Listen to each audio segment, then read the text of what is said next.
Okay, so hello everyone, welcome. So this is the beginning of Raiders of the Serpent Sea. I believe all of the players are ready to go as well, and we think we're set up ready for this new campaign. But yeah, I'm gonna play the opening monologue, and then we will be going from there. Once there was a world, another world that we will call the Lost Lands. All know the story of Murgle and his folly, his vanity, devishness, and longing for power that doomed the Lost Lands. Murgle brought about the end, yet Alderheim, in her infinitely growing wisdom, understood how he might also become a beginning. As she conjured the magnificent rainbow portal, she pierced Murgle again and again, blood sprayed covering her, the spear, and ultimately spilling into the void. That blood was transmogrified by the power of the portal, and it expanded. There on the other side, it simmered and bubbled, a vast sea of crimson. Her next strokes were precise, bits of flesh that twisted and coiled and grew, wrapping around, twisting against that sea of blood. The two, flesh and blood, land and sea, fought their first wars between them, struggling to find a balance. The largest chunk of flesh became the inner lands, small bits, the other continents, and the smallest bits of flesh became the uncountable islands of the Serpent Sea. And yet, despite these gruesome wounds, Murgle still lived. His lifelight dimming in his eyes, she struck him again and again. His leg and arm bones became the great mountain range of Turinfall. Other bones became smaller mountain ranges, and his shattered teeth, the numerous boulders dotting Grimere. A death stroke parted his head from his shoulders. All his body was cast through, torn and shredded, and repurposed to become the living land to shelter those he had failed. The land of Grimere. Our story in this world begins as the long winter persists, and food grows ever scarcer. Ice clogs harbours that normally see little more than a skiff of snow. Fields have been abandoned in once fertile lands. The creatures of the forest prowl ever closer to the homesteads. An urge is rising in each clan to protect themselves, threatening the fragile unity held together by the Volve. It is these seers that have charged you with the great adventure into the unknown. Some of you have joined the longship of legendary raider Hrolf voluntarily. Others have been conscripted along the way since departing to brave the wildest sections of the Serpent Sea. Weeks have passed. 2 ships have already been lost, countless men and women drowned, yet you still continue on. Hrolf insists you shall reach the tower in a day or 2 at most. Fog covers the Serpent Sea, so much thicker than in previous years. Swollen with cold moisture and rolling across the waters, the fog hides the great mountains to the north. It hides the moon, and during the day it even mutes the sun. There is only the endless chop chop chop as the waters of the sea pound against the sides of your ship and the murmured conversations of the crew. You watch the waters carefully for signs of serpents. Only the head remains of the one Hrolf slew yesterday. The great hero leans against the figurehead of your ship, upon which he has nailed the sea creature's head. Wind tosses Hrolf's brown hair as he tugs on his scruffy beard as he stares out to sea. And it's kind of at that point that the camera will pan back slightly from him at the mast, at the front of the ship there, and we see another figure standing next to him as they sort of looking out to sea at that moment. And Conrad, that's going to be your character. So can you describe what we see with her, please? You see a towering woman, well over 6 foot, closer to 6.5 feet. She has long, auburn reddish hair. Most of it's tumbling down her back, but she has 2 braided parts on either side of her shoulders. A long, kind of bluish, grayish robe with fur-lined cuffs and a fur kind of shawl. She's very pale, and she has a look on her face that's very placid. And you can see, if you're paying attention to where her hands are, that she has tattoos that are running the length of the back of her hand and go up her digits. And each of her fingernails actually has a different rune on it. And she has, for the most part, been pretty quiet this entire trip. That's fair enough. I mean, Herolf sort of is looking over to you and sort of says at the thing, and how are you holding up, Caesar? I'm fine, just as I was yesterday, and I hope that you are as well. I ask you that question every day and I get the same response. One day I'll get something more. And he chuckles to himself. When something changes, then I will change my response. Do you require anything? Are you hungry? Do you have a thirst? No, I'm good. I just wish we were done with the travel. This has been too long now at this point, but I'm sure we must be getting closer to the tower. The Volve can't be wrong. If you say it, then I'm sure that it is true. Yeah, something in my gut tells me we're close. I get feelings on that sort of thing. You know that much about me. I do. And I trust you implicitly. As I'm sure the rest of our crew does as well. Speaking of that, how have you been getting on with them? I know you're quiet, but have you been able to, well, at least start to get a feeling for some of them?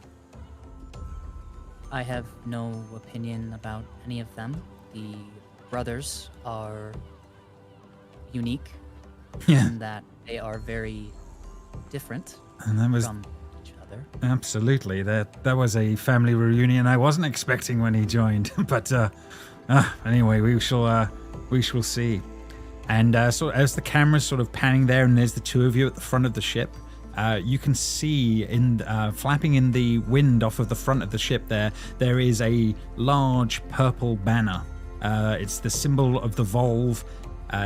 Every raider ship needs to have a banner on the front of it, otherwise, or to denote what group you're actually from, if that makes sense. This is what allows you guys to pass through the Serpent Seas unattacked by other raiders, if that makes sense, because you have this banner on the front. Yeah, it's odd to not have the Horwick one for that you would normally have, but yeah, since you guys set off, it was one of the first things he changed over to the symbol of the Volve when you were making your way out to sea. It's very unusual to have that banner. But I think as you guys are having that conversation and you talk about the brothers, I think we have the camera sort of pan back across the ship a little bit, and I think the camera sort of lands on two figures that seem to be across from each other on across the boat, and they've been eyeing each other awkwardly, and there's been a few moments silence. But I'm going to say Jess in this case. Can you describe your character first, please, of these two that we're catching up with? Hodar is an individual whom I feel if you saw them asleep in an alleyway, you'd probably assume that they were a dead corpse that had been there for several days. It's a very... they are a very sickly looking individual. Their skin is paper thin and you can see signs of their skeleton beneath. They are covered in bones of all sorts, very clearly handmade jewellery dangling from around the neck and through the ears and whatnot. The headdress also has a handmade quality to it, and there seems to have been an attempt at decoration, but the artistic eye may not have been there. They are mostly kind of swamped in a very thick woolen cloak with what was once probably just normal fur trimmed around the edge, but bits of moss and fungus have kind of like seeped into it, kind of dyeing it into this kind of earthy green. And beneath that is a simple black robe of sorts. they're kind of holding onto a spear that seems too big for them. That's decorated in swathes of mistletoe vines, the berries, as well as little bones that have been tied to it. This Hoda has probably been looking at everyone around with a very neutral expression, but each time they've looked at another member of on the boat, they've taken their time to digest what they're seeing in front of them before moving on. The only time very clear emotion is shown on their face is when looking at their brother across from the way. Looks of annoyance, disgust, and various eye rolls at their behaviour are common when making eye contact with their brother across the way. But yes, this is a very small individual who probably is quite unsettling to look at. Fair enough, fair enough. And taking that on board then as the camera pans to we could describe as almost the opposite of that with the character on the other side, Seb.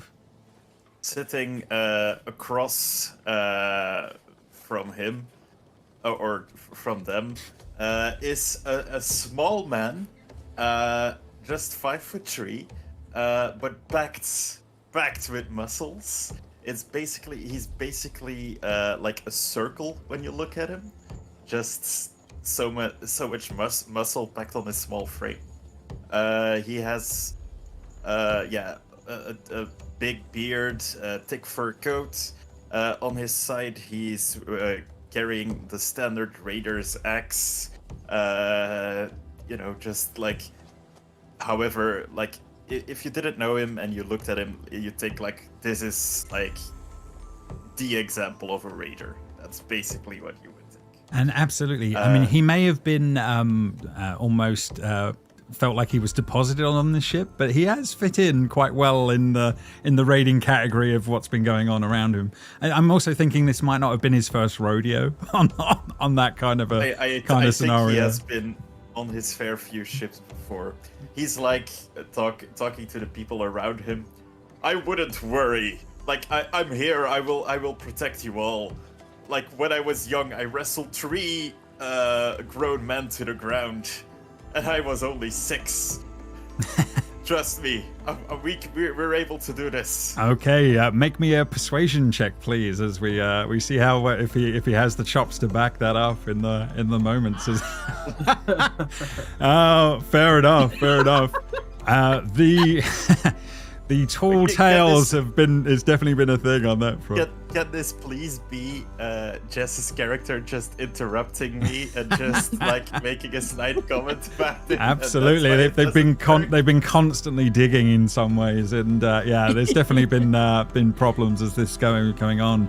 But yeah, as these tall, outlandish tales that are being told have been going on as this is going on, I imagine that the camera will pan off to the next person that we're going to go for, and in this case, we're going to stick at the top end of the ship here. And Drew, can you give us a description for Rauda, please, and what she might be up to? Rauda is looks no older than early 20s. She is tall for her age, and fairly well built, but she often talks with the countenance of someone with a lot of wisdom. She'll often talk about events in history that happened centuries ago, and no one will ever believe her that she was actually there. She's currently wearing on her back layers of dark crimson draped fabric that is torn at the ends and flows in the wind. She has a mantle of fur. Some of you may recognize it as wolf fur that is draped over her right shoulder. She also has a shield on her back, but it's splintered and old.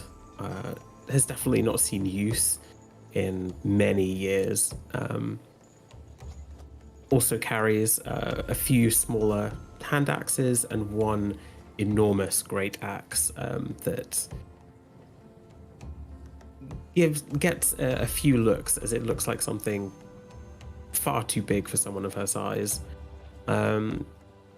She mostly wears simple, almost peasant-like garments draped in like dark blues and greys, with only small amounts of you could almost call it leather armor. She has braces that are fur-lined, and boots as well. She has long, flowing, ashen silver hair and deep blue eyes. She's a bit of a klutz. She'll often bump into things. Not very dexterous. If any kind of conflict happens on the ship, she is always first to jump in and either try and stop it or join in, depending on what happens. This is probably one of the few moments where you can see there is actual joy in her face. She smiles with glee at that. Not menacingly, more like she's going to enjoy the combat encounter. And that is Rowdy.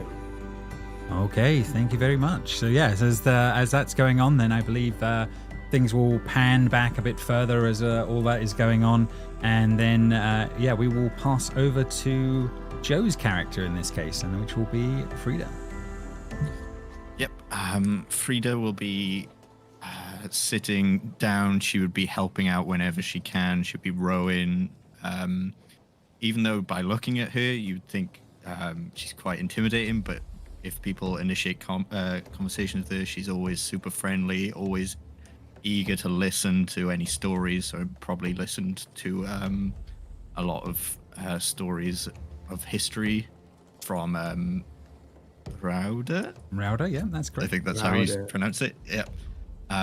She wears a sort of fur pelt across her neck and shoulders, and underneath you can see like sort of metally armor sort of thing, like chainmail. She's also quite tall. She's about 6'2".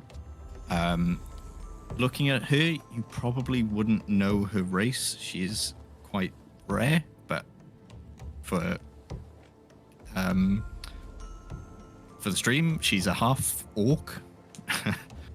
She's got quite light blue skin and light grey eyes, and with braided hair with lots of different coloured like ropes holding her hair into the braids. But she's a very friendly soul, even though she doesn't look like it, and she definitely is trying to help as much as she can to probably prove her worth, I guess, to be on the boat.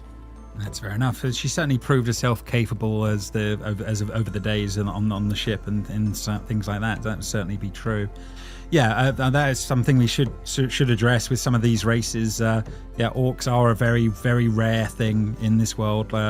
Kind of like wolves as an animal, for example. We know that one is quite rare. So speaking of that, then, as the camera pans over to Jamie's character, one of the rarer ones. What do we see? So, Blythe is a fairly tall human, but not really, man. He's a Tuss.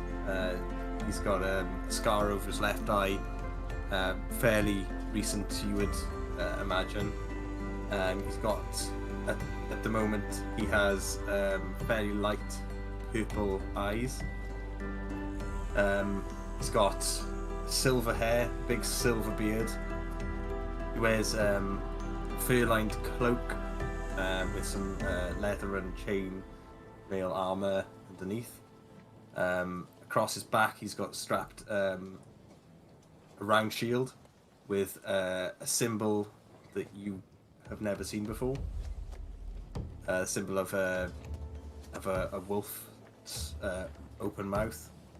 I think it's a wolf anyway. Yeah. No, you're correct. Yeah.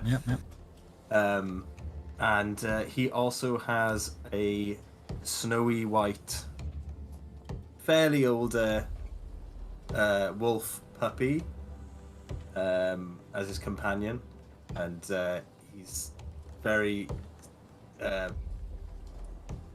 he doesn't quite understand why everyone's so cagey around her, but through talking amongst us, Yeah, every now he and then, would I work don't it think out. anyone's ever really seen one. But yeah, this is, I keep telling people, like, they're like, oh, she's fairly big, but actually she's still very tiny. Compared to what can be. That's fair. Around her neck, she wears like kind of like a dog bandana, but it's like the flag. It's like a flag with the symbol of the clan of war on it as well. Fair enough. Yes. So yeah, barring one other person on the ship who has seen these, yes, the rest of you, it is a very unusual creature. That would definitely have gotten attention.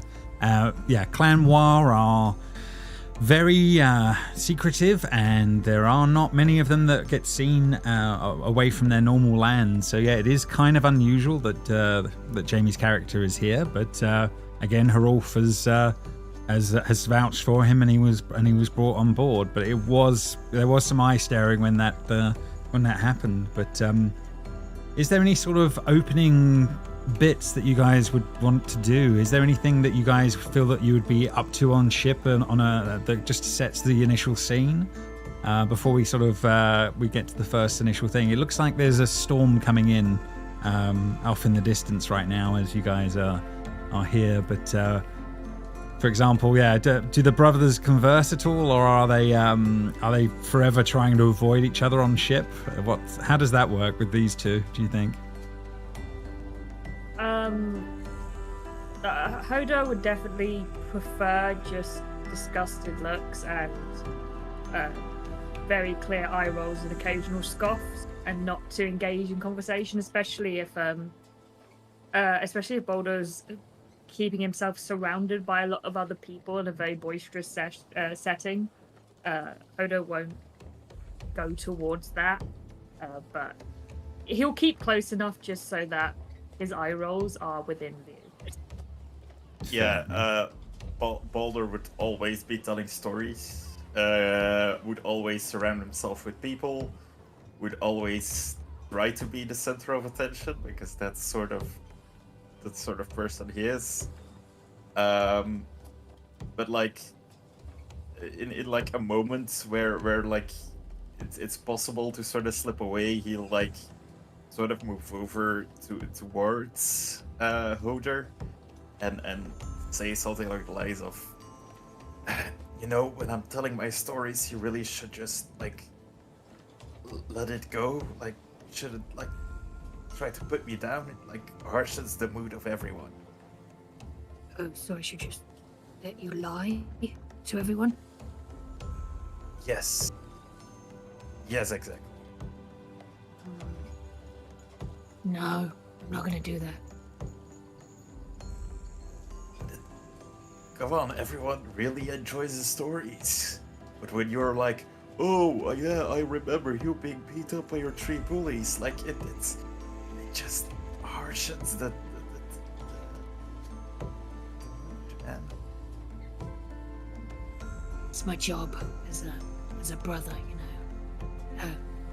Maybe actually almost- beat some people up and then you'll get some real stories, you know. Look, we've been on a ship for 3 weeks. Like, I'm just trying to lighten the mood, give everyone a good time. So, not everyone wants to kill everyone else. I think they're having a good time laughing at you when I point out the lies. God, you're no fun. He like thumbs up and then like turns back to where he's playing like a version of Jax but with tiny bones. Back into his own little The world on of this the one. bones. Back to the bone zone. The dragonborn next to you, Baldur, sort of leans into you a little bit and says, he He really, really doesn't like you at all, does he? Oh, it's fine. It's because I am clearly a better raider than he is. And he sort of he eyes up, and he might not be disagreeing in the moment as he's looking around. He does seem like a strange one. Look at his scrawny ass. I do. Anyway. I do remember you from when you were a child. It's been a long time. And he sort of puts out his hand to you a little bit in the moment. I remember your family. The name is Scopy. And he sort of introduces himself properly as this is going on. Well, we have been on this boat for 2 weeks. I feel we should have known each other by now. I know, but I didn't want to get too close with all of this boisterous action and all of that. But it's when you were speaking with your brother, I believe, that it reminded me. I do know you, and he's clearly from the same clan as you are. And he says, "Why did you sign up? I can understand him, but you, I'm more confused by." Well, believe it or not, I am confused myself. You see, I was celebrating one of my many victories at the tavern late one night when someone came up to me, and next thing I knew, I woke up on the ship. They told me I had signed up. Well, it does sound like something I should do. I am very heroic, you see. You had signed up. You were into your cups, I believe, your 7th, and it was suggested that if you did not join, it would be an act of cowardness. And you declared, "No one is allowed to call me a coward except the one who called me a coward and ran away. He was the only one to call me a coward, but no one since has been able to get away with calling me a coward." And then you drank 2 more drinks. You signed up, and then you passed out on the bench with your pants around your ankles for some reason. You forgot the part where he vomited on the deck. No, that was later. He wasn't on the deck yet when I was telling this part of the story. I used my magic to get you on deck, and then you threw up not only on the disc but also on the deck. That does sound like me, to be fair. It was you. I'm not sure. I believe I would have been able to make it up on the ship on my own, but You did not. oh, you and your stories, you.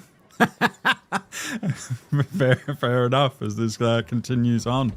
No problem. So as this is sort of going on, and you're having this sort of banter as starts to happen, there is a roar of thunder that sort of jostles everyone in the moment. And what you guys see in the skies for a moment is a green aurora momentarily suspends itself in the skies just over the great inner mountains, and then there's darkness as that's going on. Suddenly the first sounds of lightning are starting to crackle off as the storm seems to be getting very, very close now, and seems to be coming on unnaturally quick in the moments as this is all going on. It's sort of lighting up the horizon again and again as this is going on. The ship is starting to get thrashed by a bit more wind and wave as this is going on. Does anyone do anything as this is the storm is starting to get stronger here? You're muted. Jim. Rolf, the weather is becoming concerning. What would you have us do? We're going to have to wait this down. Everyone's going to have to hold on. Strap yourselves down if you can, but it's going to probably get rough fairly quickly. The weather's coming in faster than I'd expected. And you see him starting to literally tie some sort of a rope to one of his legs as this is all going on. On these Viking longboats, are there below decks? There are not below decks on a Viking boat. No, I didn't think so. That's why. Okay. I'm assuming we also have rope to tie to ourselves. There's plenty of rope around on there's plenty of rigging and rope around on this ship if you wish to be starting to pull some of that off. Yeah, I would in fact, as this is actually going on, Hodor and Baldur, there's actually one bit of rope between the two of you. That would be kind of handy, wouldn't it? I'm going for it. Speed, speed. Let's go. I'm assuming like a dex off. Yeah, Roll for initiative. Not quite a roll off for initiative, but yeah, both of you do a dex check and just see which one of you gets there quicker in the moment. Unless you've got some sort of skill that you're going to pull off, yeah.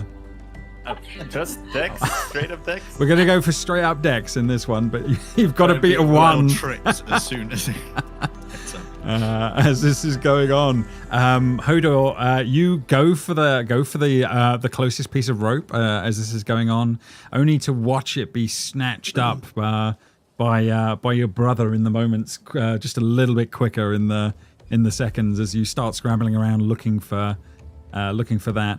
I'm going to say for the rest of you, if you can give me a d20 roll, above a 10, there's a piece of rope nearby that you can literally just use in the moments.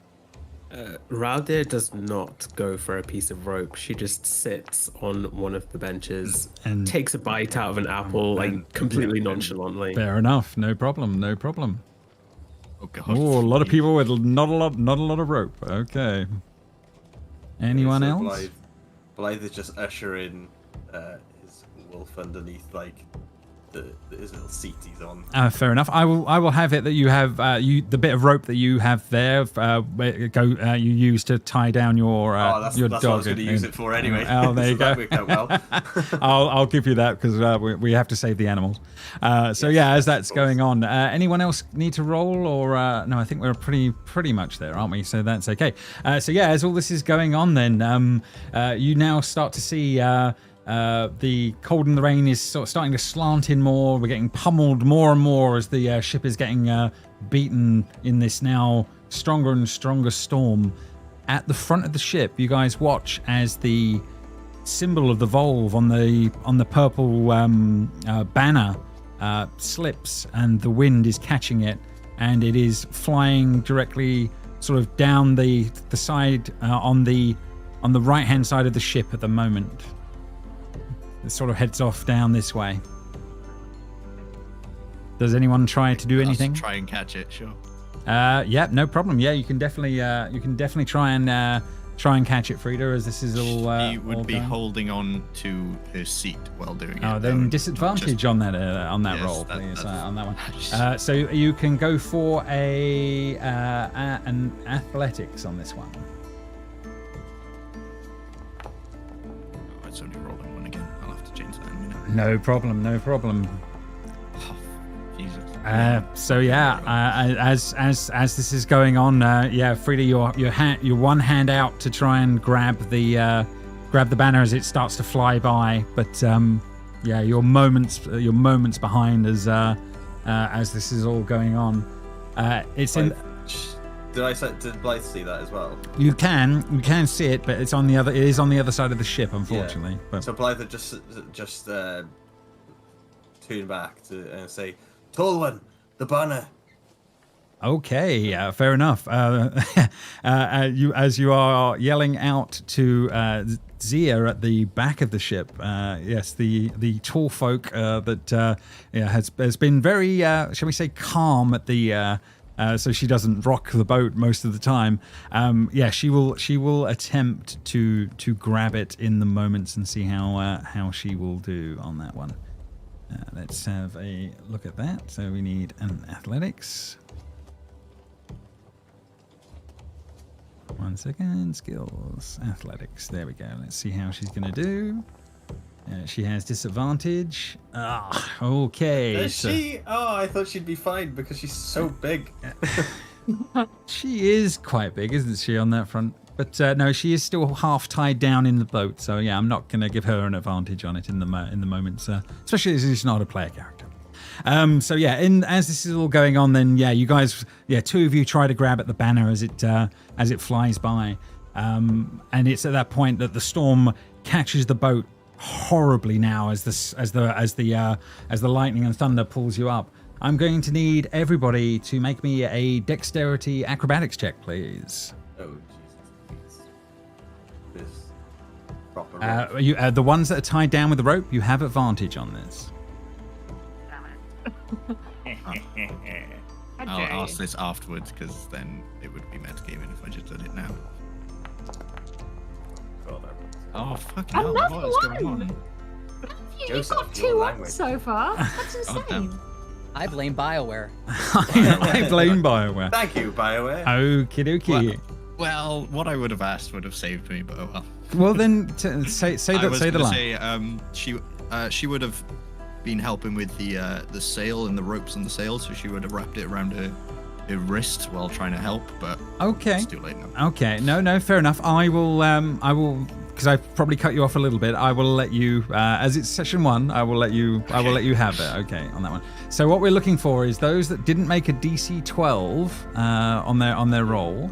You are overboard in these moments. Oh no. How unfortunate. I'm fine. Cool. Okay, so I'm who going first, who is overboard is the question I need, and move your token outside the ship, please. I cannot Oh, because Basil. there's a wall there. Ah, that's true. I can move you though. Okay, so that's you. Is it just Boulder, or is there anyone else in these moments that? If you were being Oh, a kind DM, what then a not me, but if shame. not, I will be. Oh, Boulder, it's just Oh, way you to put in the that on moment. James, Joe. That was not very nice, was it? I'm Fair enough. happy to be overboard. No, If it needs to it's all good as this is going on. So okay, Boulder. So yeah, in these moments as this is all going on, you'll be sliding down the side, and I can. Rauda, your barrel has fallen overboard. Oh no, I'm wearing chainmail. This is horrible. Fair enough on that one. Okay. So I am allowed to Not now. Rauda. Hodor, I meant to say. Sorry for confusing you there, Drew. Sure. Okie dokie. I will say in unnatural speed and like in knowing that seems very, very odd. Suddenly Harolf was at the front, but somehow was there in the moments. Kind of like he almost knew. And he can make a roll. He's allowed to make a roll to try and catch you. And this will be with advantage. Something start to... Oh no, my head. on that one. So let's see. He is going to do a skills check here, and we can do acrobatics with advantage on that one. Let's see how he's going to do.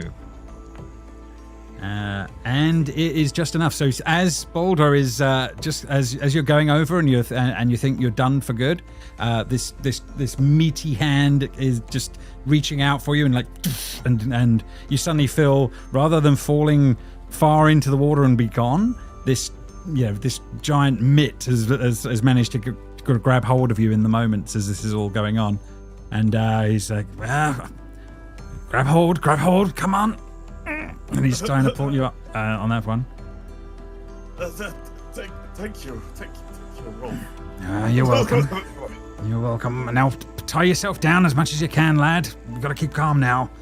Hold on, It's been a while everyone. since I had this much seawater in my lungs. Give me a sec. And he's sort of looking around on that one and says, "Hold, everyone. It won't be long." And the storm will sort of persist for this what seems like hours, but it's probably no more than like 10 or 15 minutes of this that seem to go on.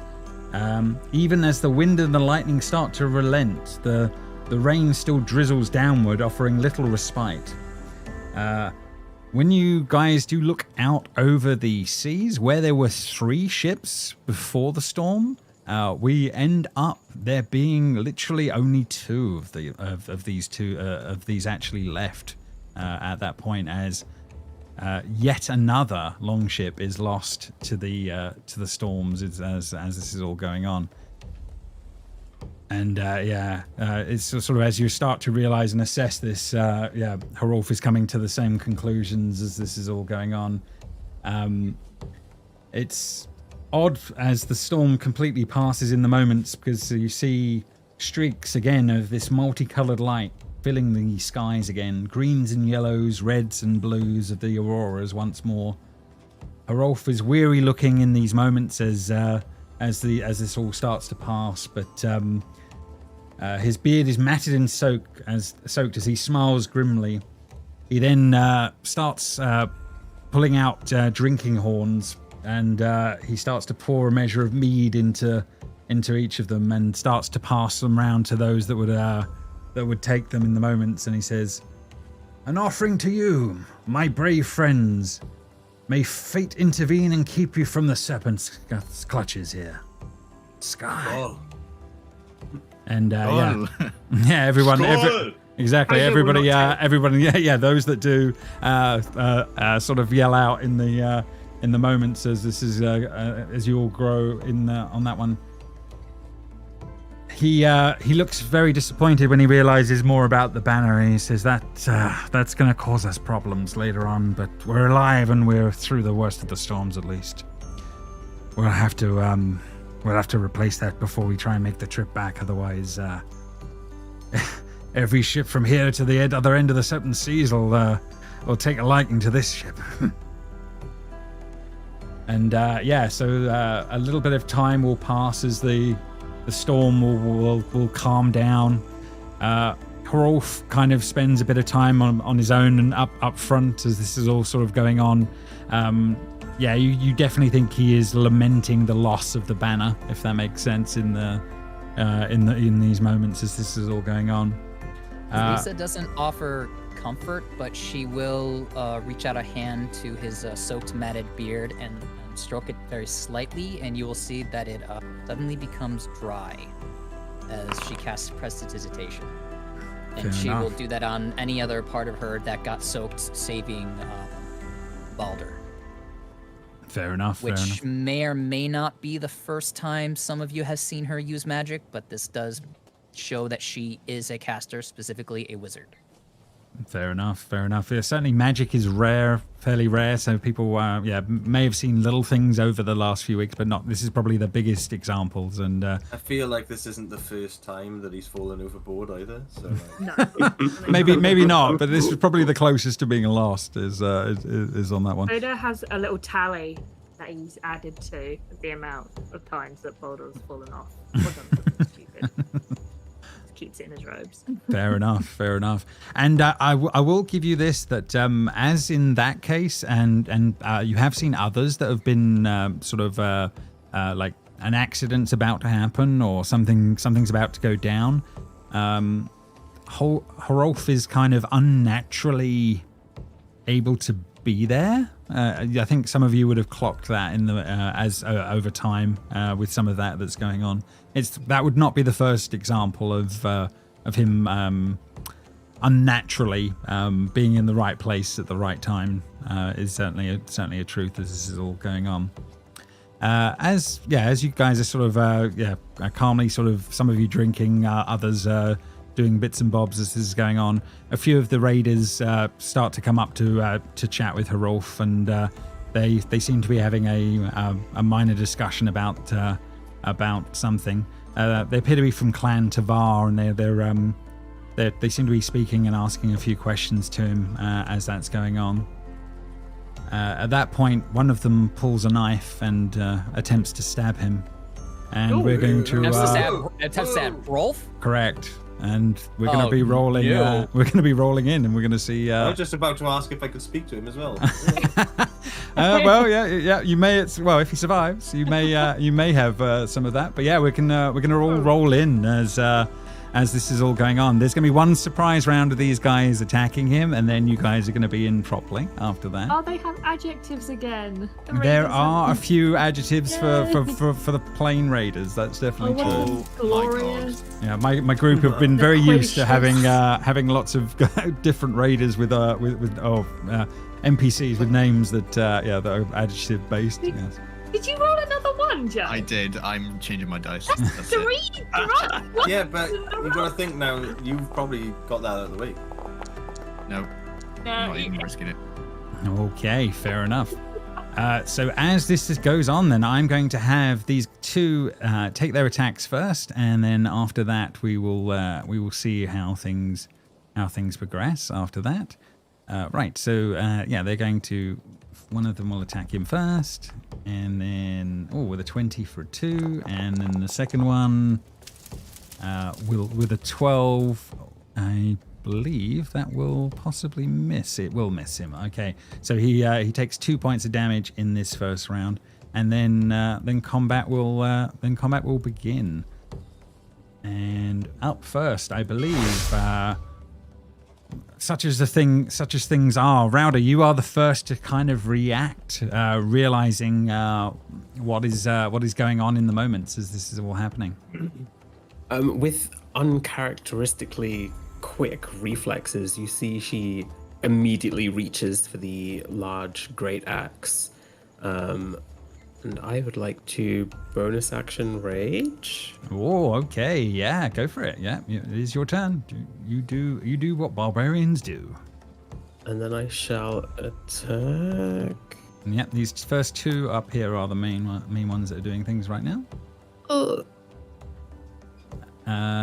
Yes, and you will miss with the first one. Level 1, guys. Level 1. Yeah, and there will only be one attack at this point as well. Yeah, level 1. Oh my God, we've been so used to playing higher. It's you have to remind yourselves what you're dealing with when you get back to the the initials. Only had one attack.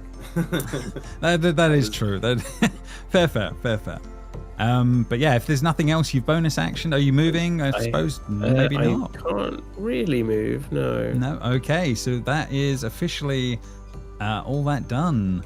And then it is Blythe. I believe that's correct.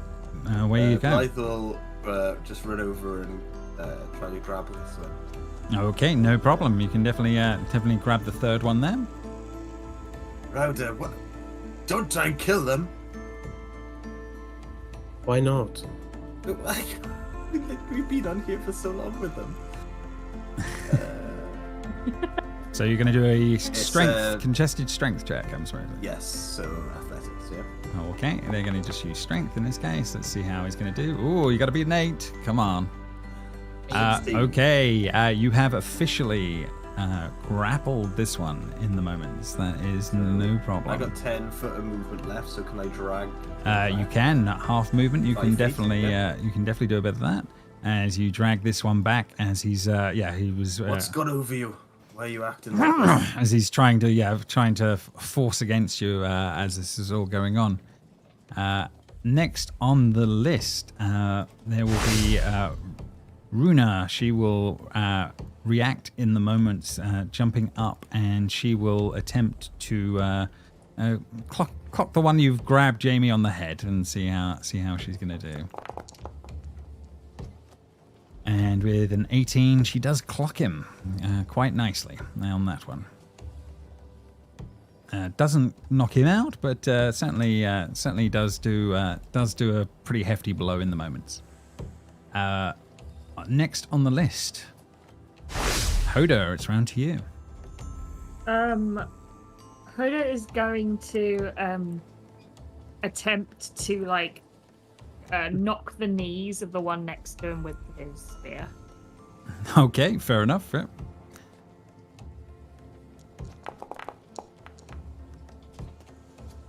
16, yeah, for 5. And as he has 4 hit points left to his name on this rapier, you will be able to knock him down in the moments as this is all going. Via knees. Knock him out via knee.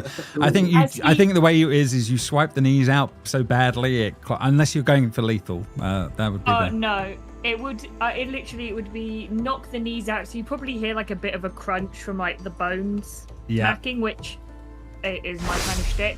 But then, as he goes down across the way, Baldur just sees this smug look from Hoda as he's the one who's taken him down. So your next turn will start with a very smug look from your brother across the way.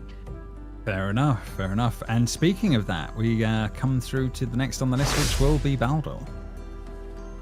Yeah. So. He sees that, and while he has his axe on his side,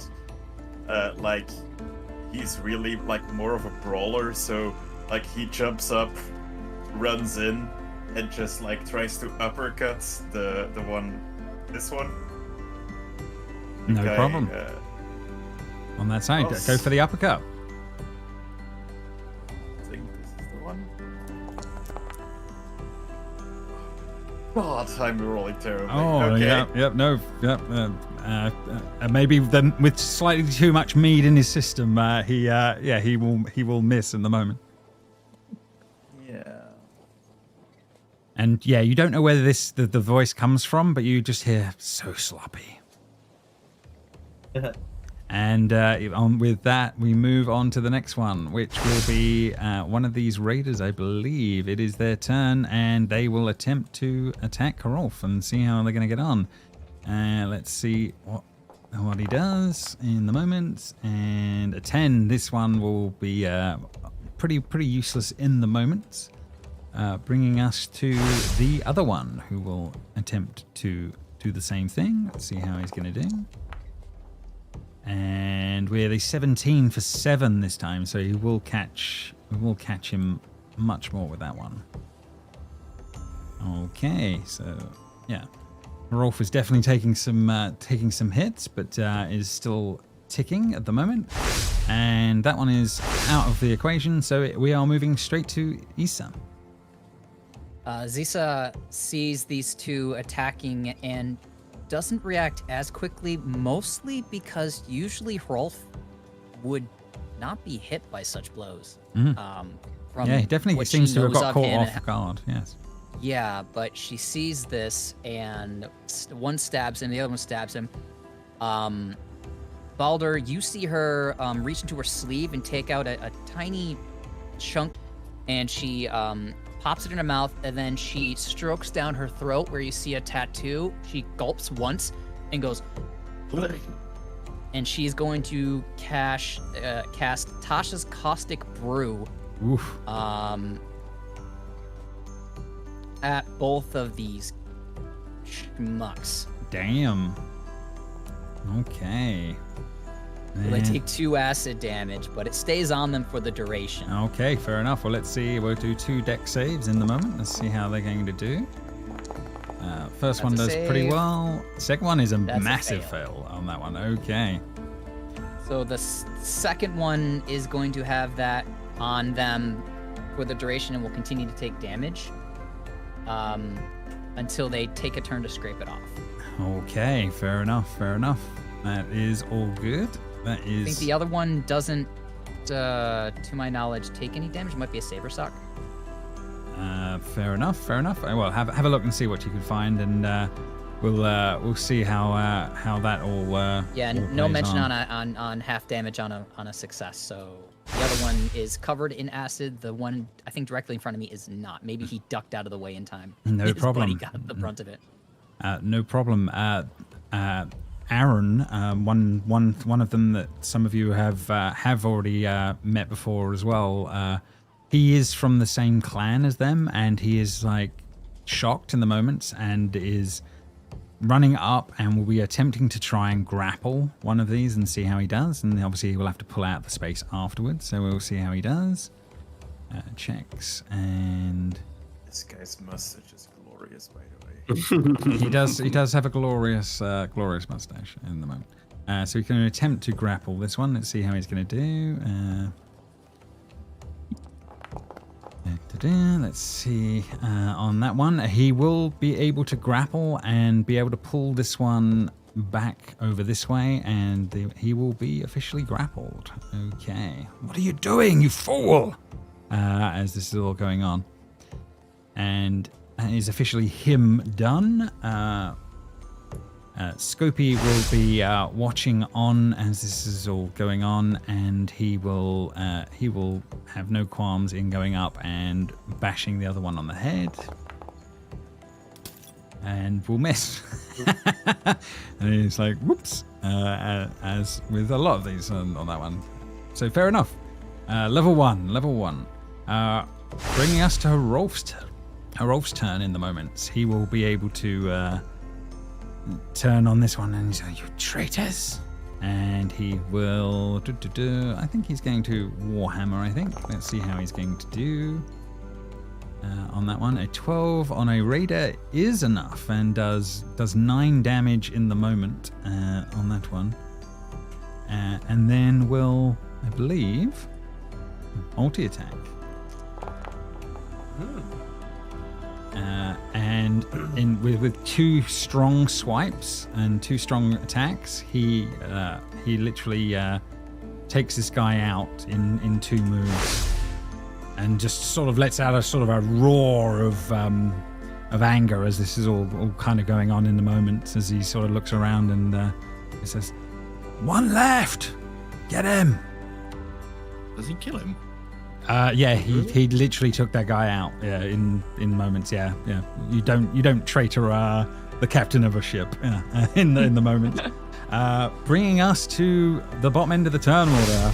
Frida, you're last up. One of these guys left. These guys at the bottom don't seem to be going to come up, right? The way this is playing out is that people are starting to notice, and the idea is if this was continuing on for 3 rounds, the rest would be involved. But we're not. This is all happening in moments and seconds. So yes, it looks like they are noticing, but they're going to be slower to react than the rest of you. Is the way it plays out. Okay. I don't think Frida would kill. I don't think she would. So she'd just non-lethally try and, I suppose, punch this guy. I don't think she'd use her axe. Okay. Then make a. So it'd just be attack. Punch against this one that's grappled. The 5. Just to try and knock him out. Okay. Yeah. Fair enough. Yeah. He's still standing after the the first one. No. Well, I don't have another. No. Yep. Fair point. It's early days, guys. Yeah. It's early days. I keep forgetting myself.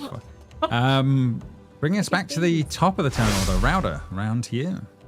Rowder will swing around and just bring the great axe straight down.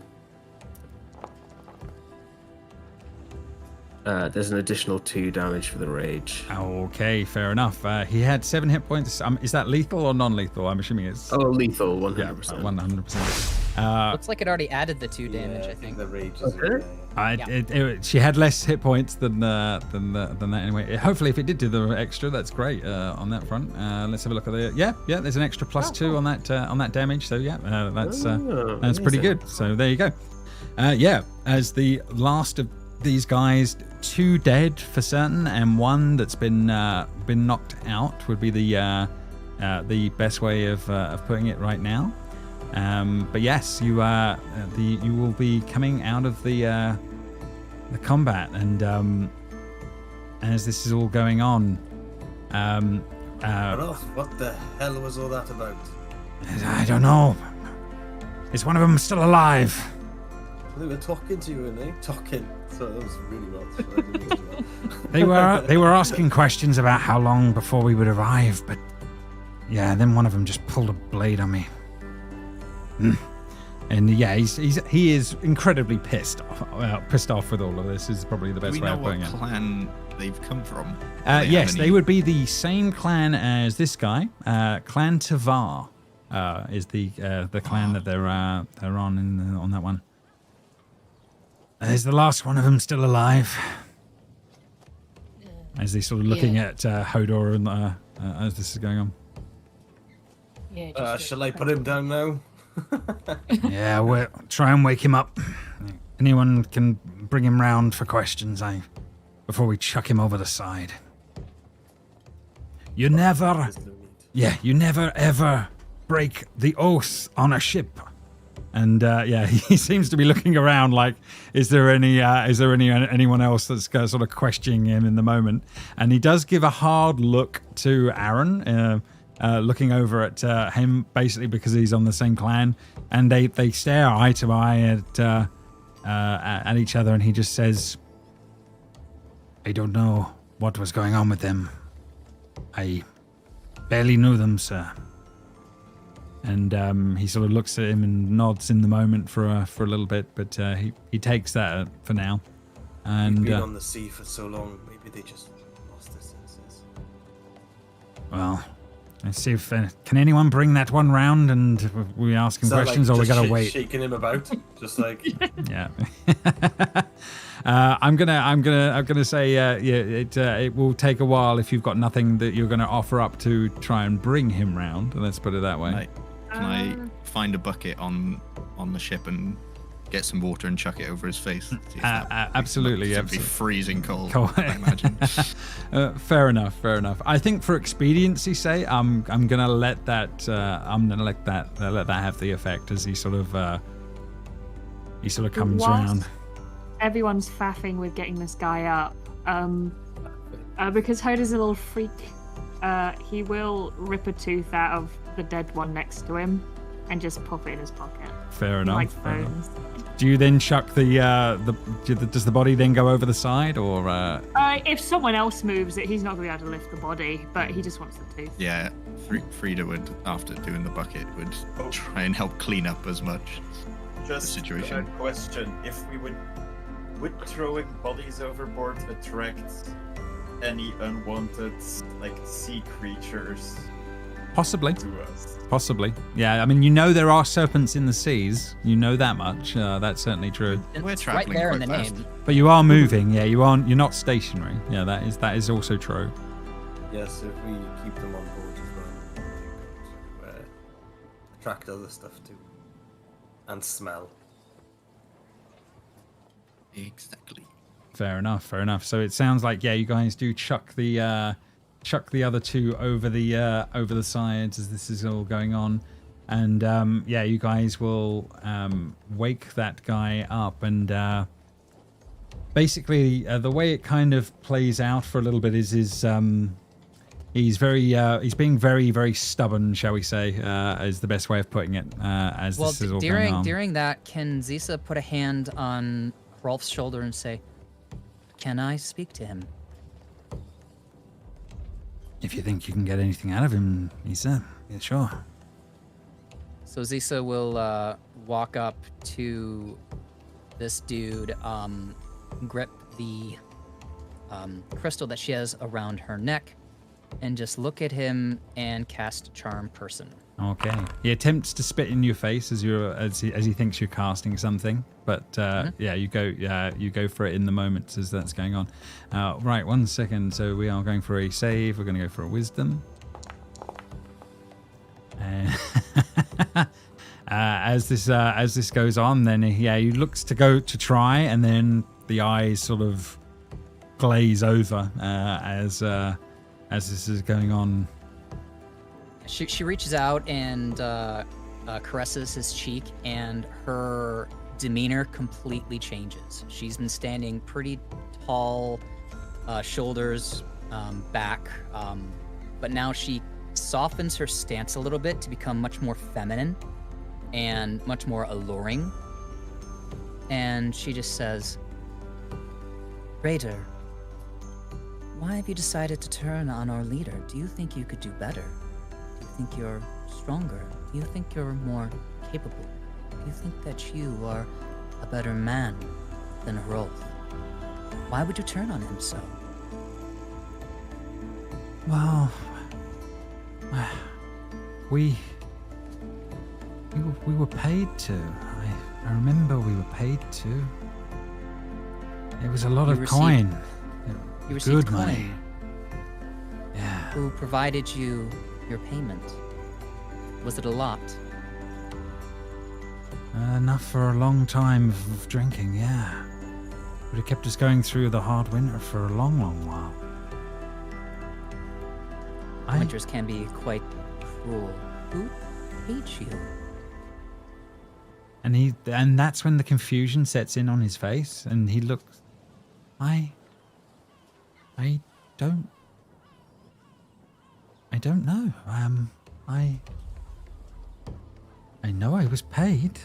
And he starts to rub his temples as this is going on. And Do you have the coin that you were paid? it's not on the ship. Where did I put it? And yeah, he's starting to get very confused in in the moments as this is all going on. Were you the only one that received this payment, other than the 2 that you attacked with? Are there any others on this ship? Perhaps this gentleman, and she points to this guy. Points to Aaron in the moments. He's like, whoa, as this is all going on in the moment, and the raider guy that says, we were paid. It was and you start to see they're choking on blood, and it starts to pour out of their mouth, Conrad, in the moment. And he collapses in front of you. And Aaron next to you just goes, Jesus, what did you do? Zisa stands back up to her usual posture, turns to Rolf and says, he's been magically influenced to do what he did. Whether he already had it in his heart and someone played on that, or it was planted there, I can't speak to. What I can say is that most like he also was influenced to not reveal who it was that paid him. On the pain of death, it would seem. Is that your kinds of magic? Could you have done that to him? She looks at him and thinks and says, not yet. I could probably learn such magics if I needed it, if you needed it. And he nods, he accepts on that one and is like, listen up, everyone. You all know that there are magic users in this world, and some of them have some horrible powers. What Zisa is just working out now is that there must be one that is wanting us to fail in this mission, and they have clearly been able to stow people aboard this ship in ways that I didn't realize, and that is obviously troubling, but it also means that we must be on the right path. Understand, we are close now. We are hardy, we are raiders, we are the people that make it through the Serpent Seas, where the Bender and the others are just weak. These men were weak, but we prevail. And he sort of, he again sort of looks around at you all and says, I am sure, now everyone rest. I'm sure we will be hitting land soon enough. And so at this point, it seems one more body is, if no one stops it, will be thrown over the side, as with the other 2 that have been previously done as this is going on. And you guys Zisa will make your ritually way. cast detect magic. Just generally across the ship. Fair enough on that one. And so she would just, so while Rolf was giving this speech, Zisa, without like turning away or anything like that, suddenly you see her eyes roll in the back of her head, and she starts chanting under her breath, which is her way of ritually casting it. So once he's done, her eyes will fly back to normal, but they'll be a bright amber, and she's just going to walk the length of the ship to see if there's anything magically out of the ordinary. No worries, no problem. Paying no attention to anybody who does not give off anything suspicious. So no regardless of how she's being viewed or looked at or spoken to, she's just walking to the back, turning around, and then walking back to the front. No worries as this is all going on. Does anyone have any magical items or any magical things on them at this point? I was pretty surprised, but if you do, speak up, obviously, because Zisa would actually know in the moment, if that makes sense. Well, I have. Go on. Oh, go ahead. I was gonna make a joke. It's not. Oh, so was I. I was gonna say just my luck blade is right here. So. Ah, yes. Yeah. We got 3 wishes. What yes, was, fair enough. what was your joke then? I was gonna go with +3 battle axe, but yeah. Here. Oh, no, fair enough. A druidic focus won't give off any energy, will it? I'm just double checking on that. No, that's just something you no. use to cast. Yeah, That's like just double my that's like my crystal. I was Yeah, going to yeah. ask, does my emblem count? I don't think it does. No, fair enough. I think it's used for casting. Yeah. So Balder, before going to sleep, will say, "Does anyone have any of that meat left over?" there will be a little bit left that Harolf will be able to offer up when the if and when you do ask. He's usually been fairly favourable on drinking with you. Would probably be the best way of putting it as well. I mean, it's just a nightcap, right? Of course. And Cece, you do the up and down of the ship as this goes on. Nothing to really detect in as you do. The ship seems mundane. There doesn't appear to be any hidden magical things going on as this is going on. But you take that as probably a good sign overall. Yeah, I just give Rolf a quick shake of the head when I get back. He nods on that one. Are there magics that could track us easily if there are not spies aboard? This is not my forte. That can do many things. To view us from afar, to listen to our conversations. It is possible, yes. Well, I had enough problems with the seers being able to tell things, let alone others, but I honestly take this probably as a good sign. If others want us stopped, then there is a chance we're on the right way. Get some rest. And you guys will basically take a rest for the evening through. You'll be able to gain the benefits of a long rest on the ship. That is something you've managed to figure out with time. Nice. Beautiful. Rolf, Hi. I noticed things. I noticed you seemingly very fast when it comes to people falling overboard. Unnaturally so, some might say. Yeah, some say I have a gift, yeah. How come that worked for you there, but you didn't see those guards come in to attack you? I wish I knew. There's more to this than I can possibly understand. Gods work in mysterious ways, after all.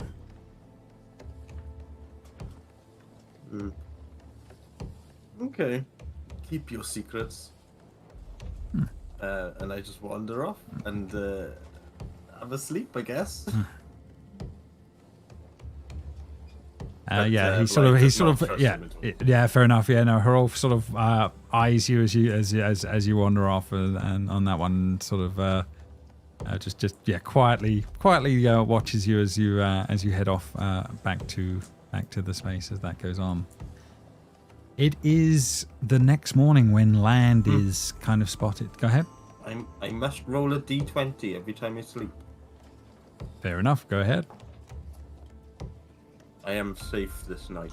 Okay, fair enough. That's not concerning at all, is it? Yeah, that's peculiar. Okay.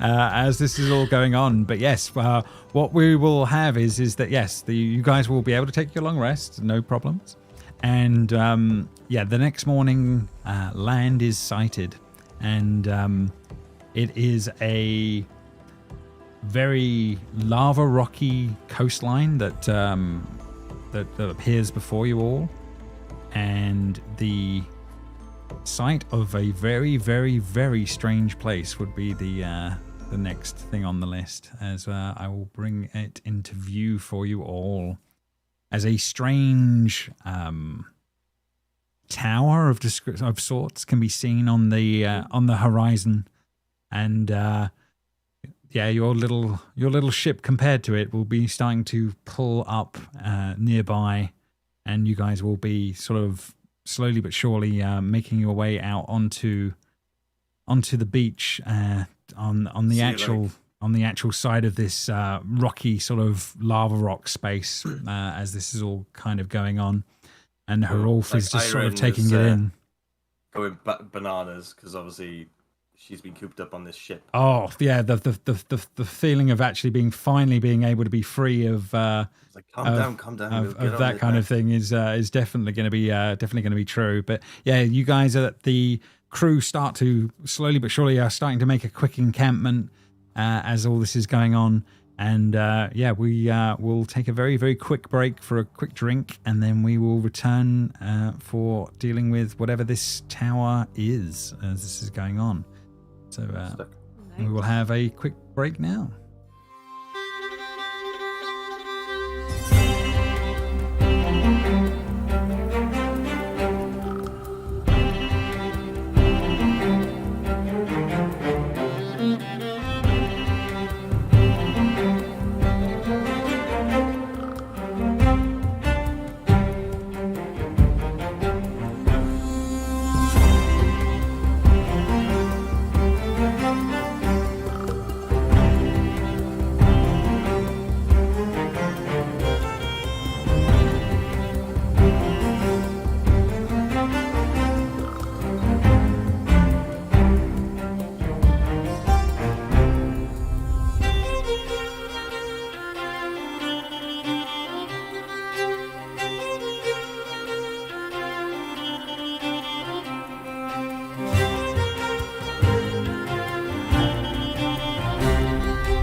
All right, everyone. So yeah, we are back then. Our party have made their way onto the beach, and they have properly landed.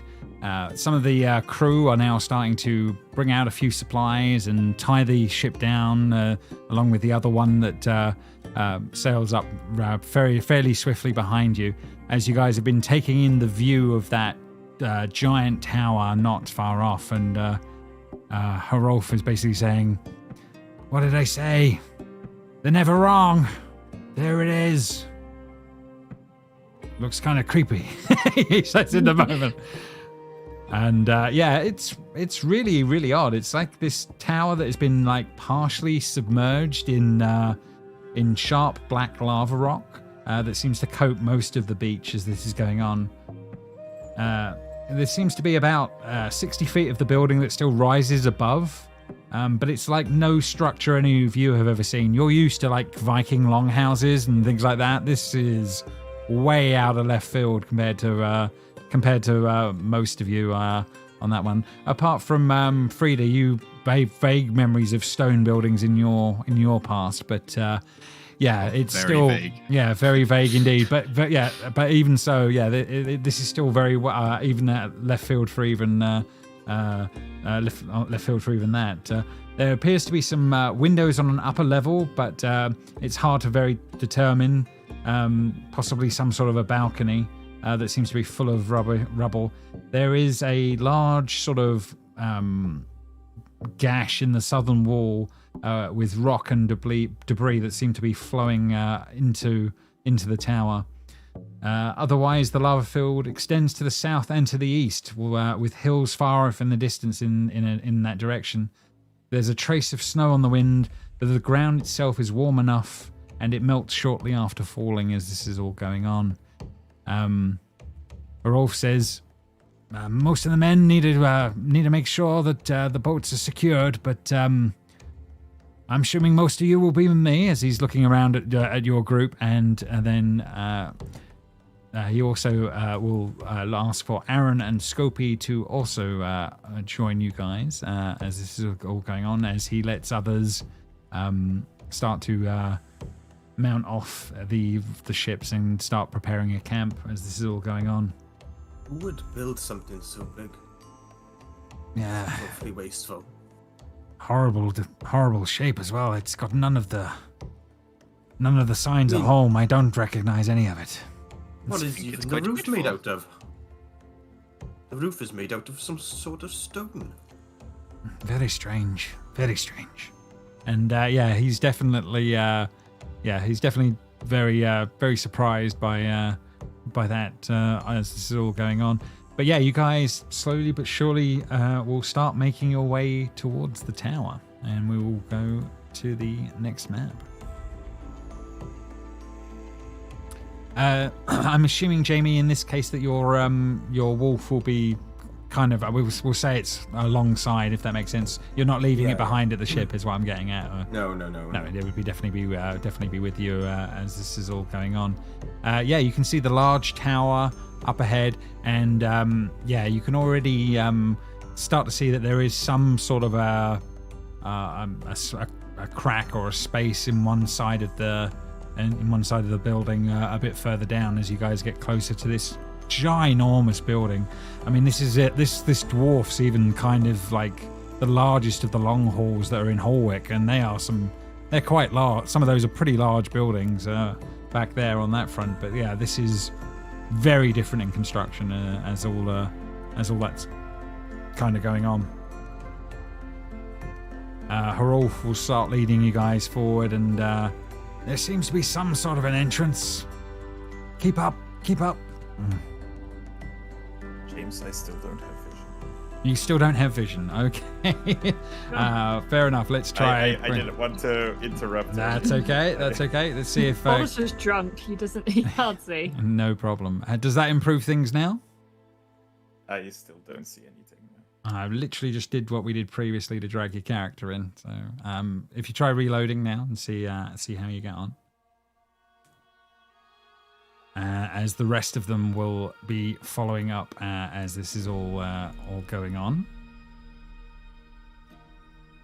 But yes, you definitely are able to spot a quite a large hole on the side of the building here. As the ones that are sort of up front as this is going on, can Blythe and Rauder give me a perception check as you're sort of the first getting towards that goal as that's going on.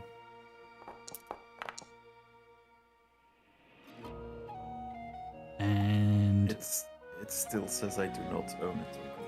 Okay, fair enough. All right, we'll take another break for a moment. In 1 second, we'll have to fix that.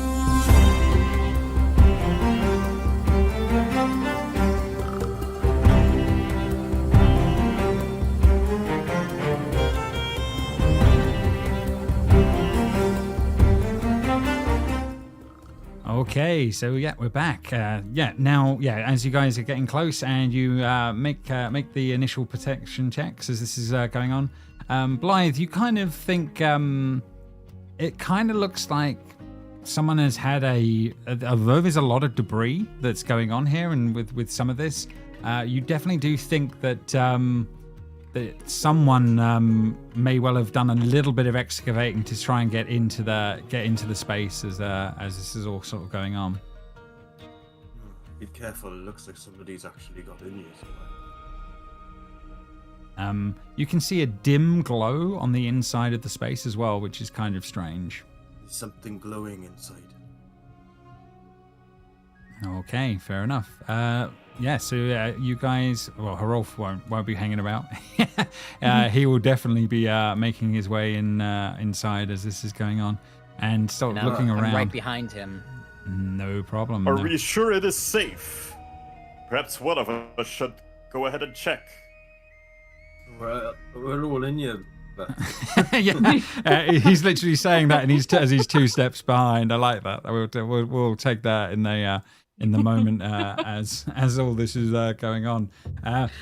You are following these other raiders in, and you threw this crack into the tower. The room has sunk about 5 feet below the ground outside. There are several strange orbs that emit faint, flickering light, and there are numerous fragments of other orbs that are around in the same space. It looks like as if someone had tried to attempt to remove a couple of them, but had no luck as this was all going on.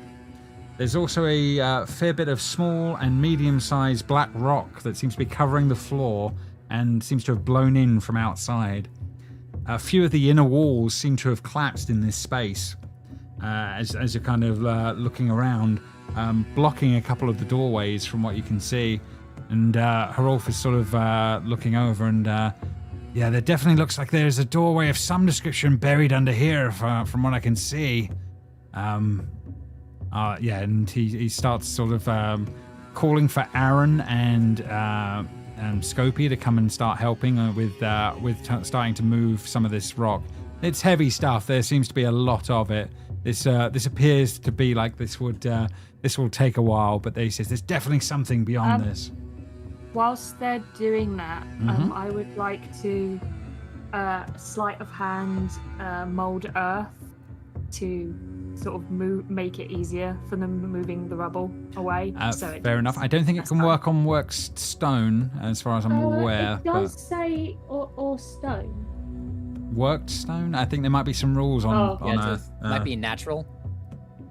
I can't remember on. There was some reason why my mold earth. It doesn't say. It just says stone on the description on D&D Beyond. Fair enough. I know you can't get into like castles and stuff like that, you know. Yeah, but it's because it's loot. I think I don't know if that means because it's sort of if it's packed in. Yeah, I'm gonna roll it. It does start to look like, and you see some of this is starting to shift. As this is going on, but there's a lot of worked stuff in amongst all of this, so I'm going to say it's slow going, but it does kind of help as as this is all going on. Meanwhile, Baldur, you're over in the corner of the room as this is all sort of going on. From where you are right now, I'm going to need just a sort of an investigation check from you, just from sort of being in the general area you're in. Yeah, I'm just like walking around, kicking some rocks, not really paying attention to what the rest is. Fair enough. But you have gone to this point. You are the first of the area you're in. Yes. I'm not good at this. I am not a smart man. Okay, fair enough. 16's respectable, though. It is definitely respectable as this is going on. What you're finding is you're sort of kicking some of this dirt out of the way, and you suddenly hear it go clack, clack, clack, as it sort of seems to fall down to a floor below, and a small hole appears underfoot as you're sort of as you're kicking some of this dirt around in the moment.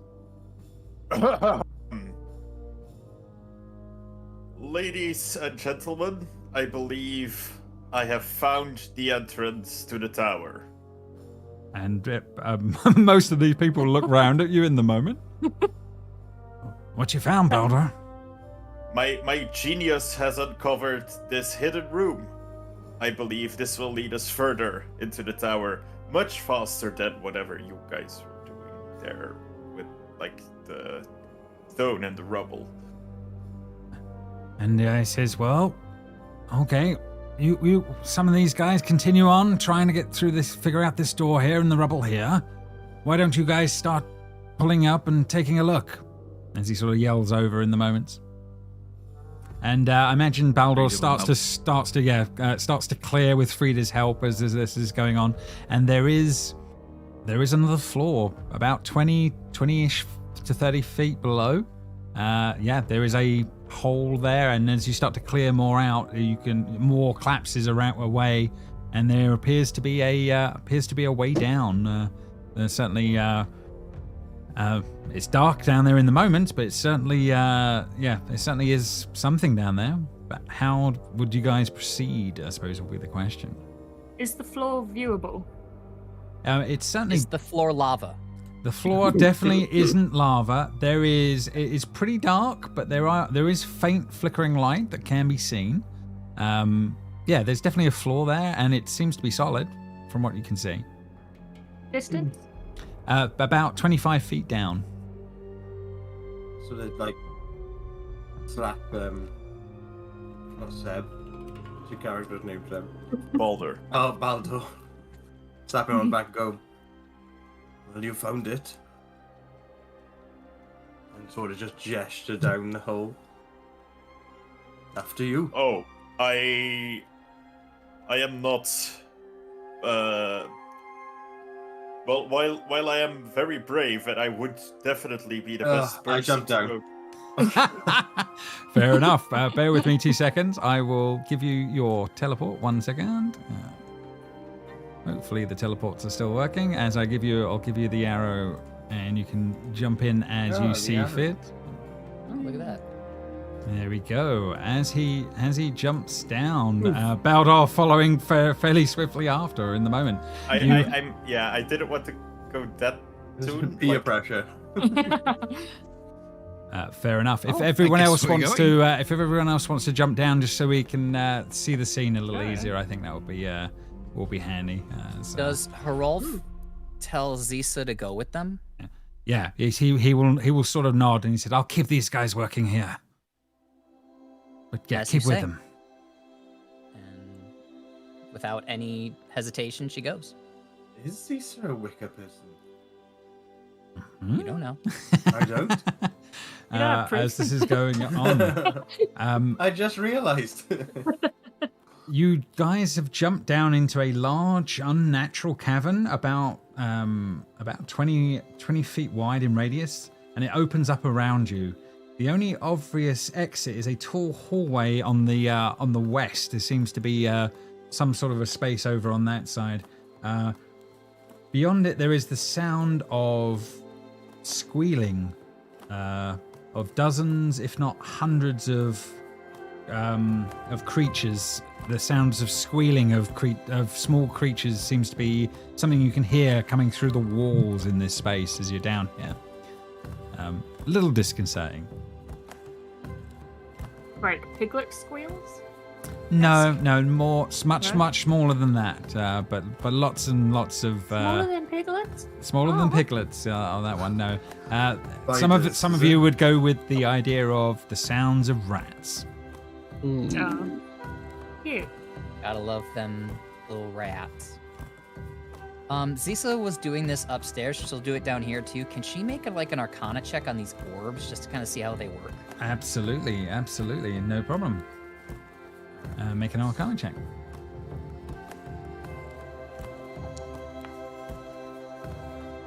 An 11. I mean, they're clearly bewitched and magical because they're obviously doing some sort of continual flame magic of some description.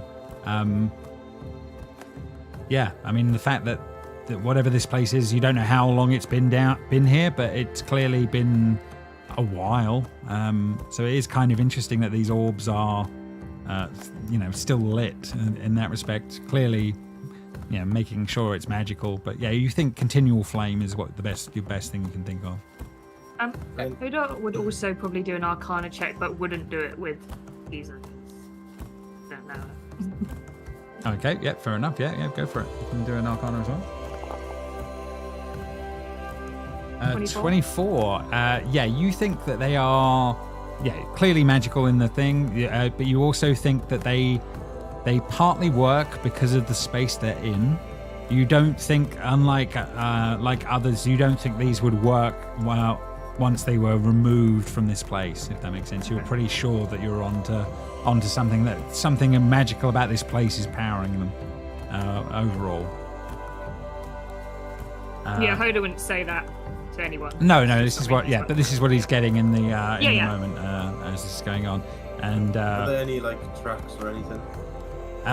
you can make a survival check. Absolutely. My knee-jerk reaction to give you guidance as Espen just kicked in. Fair enough on that one. Yes, there are tracks, but only animal tracks, and it kind of goes with your feelings of rats and mice is the honest truth, and lots of Doesn't them. look like any raiding parties have been here. Just seems to be rats. Correct. It just does seem like animals as this is all sort of going on. Anything else you guys get up to? I recommend readying your weapons, if you will. Against rats? It might not just be rats. That's what I'm trying to say. Is anyone else, while the magic users were doing their thing, was anyone trying to investigate the space or anything like that, or was it more they were heading for the door? She might have had a general look around, not looking for anything in particular, I but she would have actually been looking on that front. Okay, yeah. You can give me a general investigation check of the room. Oof. Okay. The only thing you do find there is in amongst the stuff here, you do spot one round wooden shield that seems like that might be functional. And does anyone need a shield? I have a shield, but like anyone else? Hoda just shakes his head. I also have a shield. Shield just Nothing place it wrong with the one I've got. nicely against the wall. Then should just leave it there. Mm-hmm. Is there an emblem on the shield or anything? No, but the shape is strange. The fact that it's not round is beyond bizarre. Would definitely be the token of it.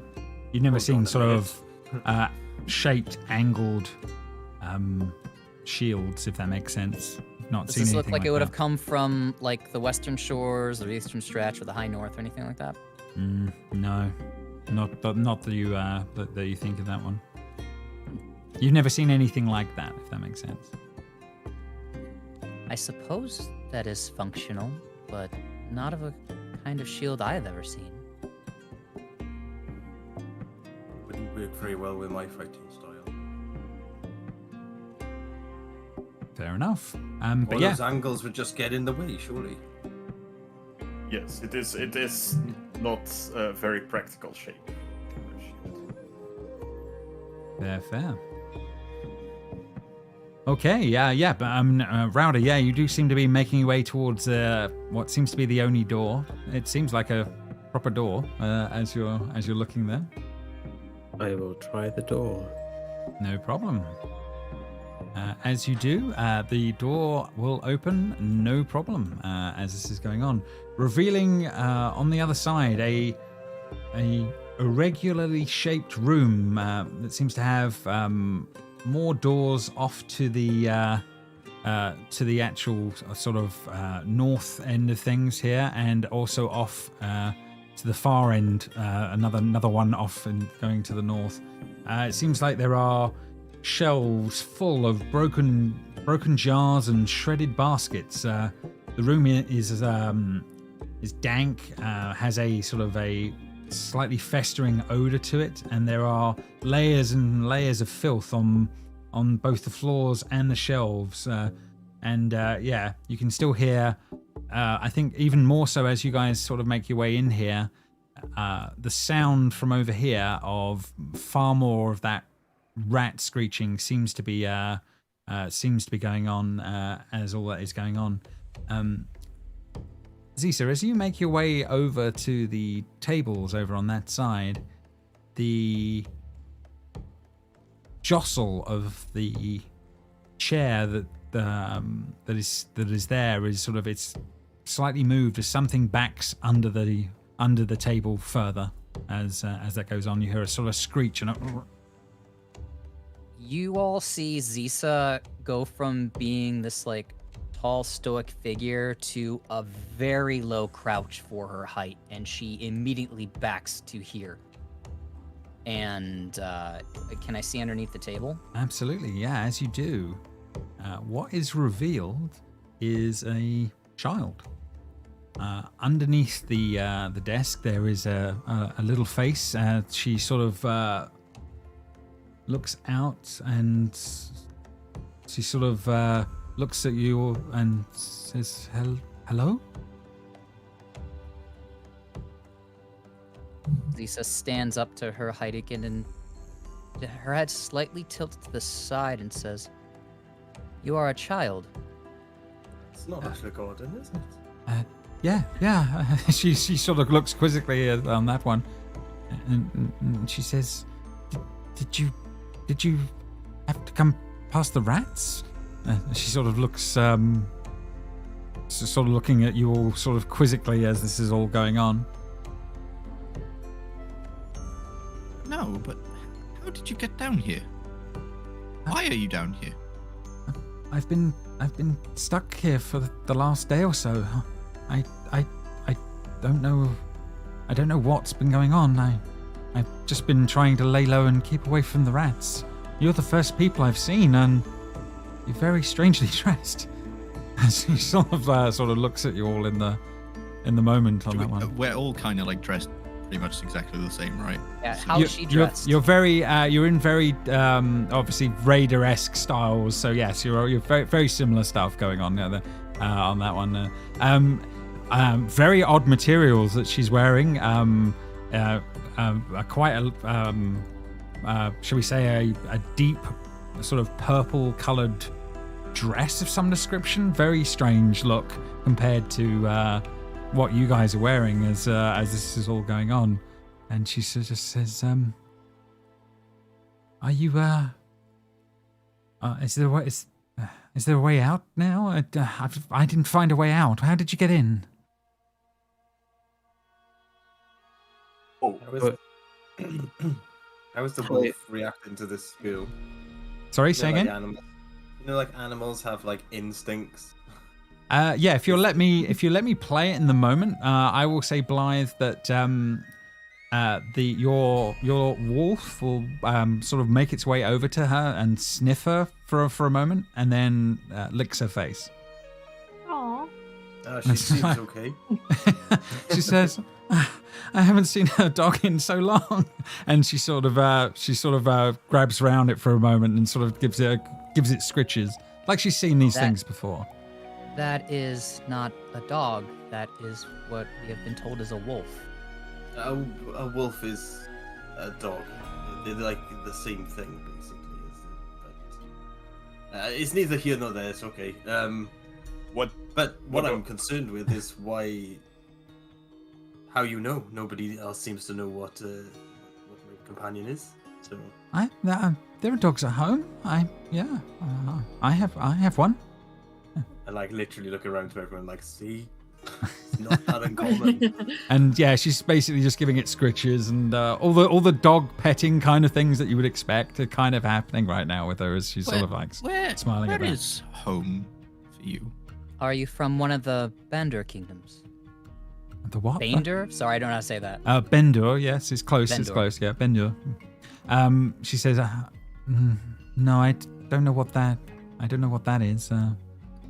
I'm from a place on the coast. Sea, big city. Water deep. You know." Yeah, I don't know where this is compared though. It's been real strange. Deep water?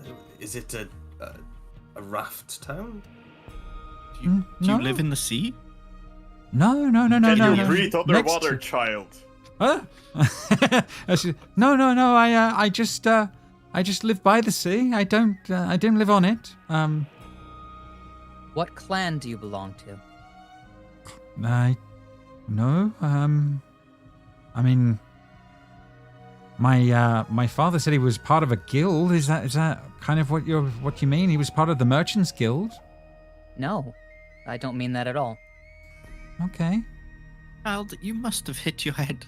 This you're making all this up. I'm not. As she sort of stands up a bit more sort of upright in the moment. I was just playing outside. I lost sight of my friends for a little bit. Then there was a green swirl of light, and then I was here. Can I Arcana check that? Yeah, absolutely. Yeah. And Hoda would probably insight check as well, just to see if she's telling the truth. No problem. Yeah, you can definitely Girls insight playing check. with a dog, Blythe's content. On that front. Both of you got well, your insight is pretty good on that one. So hang on, let me roll a blind roll 1 second. It's a devil. Also, Hoda's deliberately keeping distance because a lot of children cry when they see him. So he's trying to be polite and try and make sure the child doesn't burst into tears. Fair enough. I nearly cried when I saw you. As this is all going on, you get the sense, Hodor, that she's telling the truth as this is all going on. From your point of view, Zisa, you are aware that people do arrive in this world from other places. It does happen. It is rare, but it does happen. That's how some of the other races have gotten to this land. You've never had it described to you before how they get here. So that's kind of a first, but for her to actually have any idea of how that happened is kind of unusual compared to what you've heard from others that just seem to have managed to wake up here on the shores or something like that. It seems a little different, but it's not an unfathomable idea, if that makes sense. You know, Dragonborn weren't a thing here until some started arriving, if that made sense. Things like that. It is true. Half orcs are rare, but they have been here. It's that kind of thing. And everybody did arrive here originally. The very early settlers. The story is that they literally arrived via a portal for the very first raiders and etc. Yeah, Zisa nods slowly and says, "You are from elsewhere, not here. You came from there to here, like the Dragonborn some years back. You are in another world, one that's different from your own. What? That is why you dress different and speak of things we don't know of." another world? She's like kind of taking it in on that one. It sounds as if you were transported through a magic doorway of sorts, a portal, to this place. Yeah, wizards do that, don't they? And Zisa kind of clocks that she didn't say that as if it was a slur. Not at all. Not at all. Yeah. No. There are magics that can achieve that, yes. You know wizards. I've seen some. Yeah. There's a few in the city. There's a tower full of them. But yeah, no, it's not kind of my normal thing. But yeah. And that's kind of mind blowing to Zisa in some ways, because that's a whole different ball game of stuff. And you see it, like, the way it registers with her is that she just kind of blinks twice, but, like, again, no real emotion. Well, you are here now, and there is very little chance that you will ever return. You can travel with us. You can ride our boat back to perhaps Helharn and make a new life for yourself.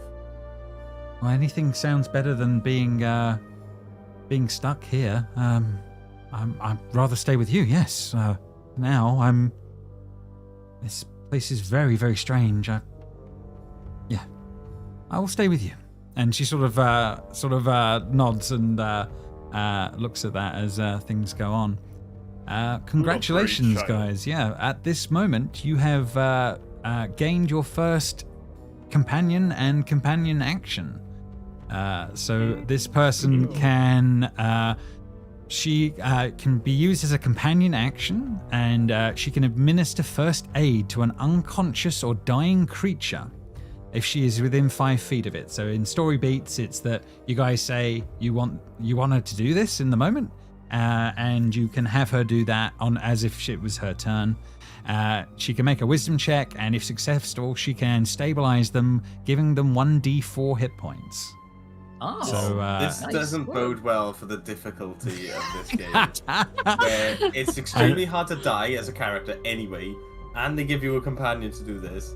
Like, this stuff is gonna happen. This is gonna be terrible.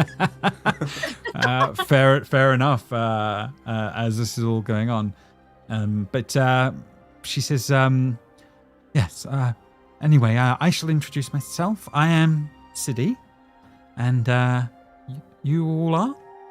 And yeah, I'm assuming names are starting to be given out as that goes on. Hodor, I think you would be last as this is going on, as you're further away. But yeah, she sort of looks to you as this is as things go on, and sort of looks at you politely, waiting for a name. You don't get the reaction you expect. She doesn't seem to be overly phased by you right now. She's a necromancer. She's lots of dead people. You could see he's like pleasantly surprised. There's like a small smile when he realizes the child has burst into tears. And he'll then introduce himself after the bit of eye contact where the child doesn't cry, and then he'll say that he's his name. I like your hat. And this is Irwin. The dog jumping all over you. Oh. As he sort of starts, she starts giving it more scritches and sort of smiles at that as this is going on. And he's yours? Yes. You keep him safe? So she, and she also keeps me safe. Oh, it goes both ways. And yeah, she's quite happy with that as this is going on. Meanwhile, is there anyone else up to anything in all of this? I think once we've invited her basically to come with us, and Zisa provides a name, she's gonna go back to what she was doing, which was looking at this table, and it's very awkward because she walks basically up to the child, looks at the table, and just completely ignores her because she's back to doing what she was doing before. Fair enough. She doesn't seem to take any offense to any of it in the moment. You are strange folk after all. As this is all going on, then you can start making me an investigation check of the table, etc. And is anyone else up to anything as all of this else is going on? Frida would let out a hand to help the child up. Thank you. Just stay with us for now. Do you know if your family have come here too? I don't know. I've not seen anyone since I arrived yesterday. I've just been trying to avoid the rats. I've not heard anyone. Maybe they're here somewhere. Must be here somewhere. Rats aren't scary. Oh, there's a lot of rats. Rats make good a meal. I have not seen anything like them, though. They're weird. Weird how? They're not furry. They're not what I... Are rats not furry here? Are rats not furry? No, rats are normal rats from anything like that. Have I seen any furless type rats in my sort of wilderness adventures? Not like what she's just suggested there, but she does point over to I killed one of them, and she points out a body of one not too far off from you, Frida, as this is all going on. Can I? What does it look like? It looks like a carved piece of wood, would be the best way of describing it, in the shape of a rat.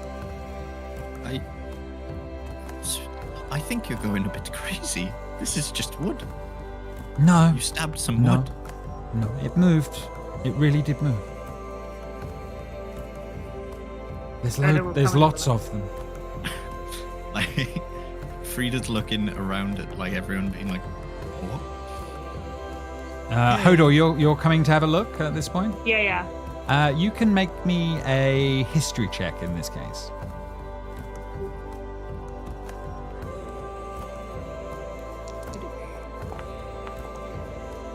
Uh, 20.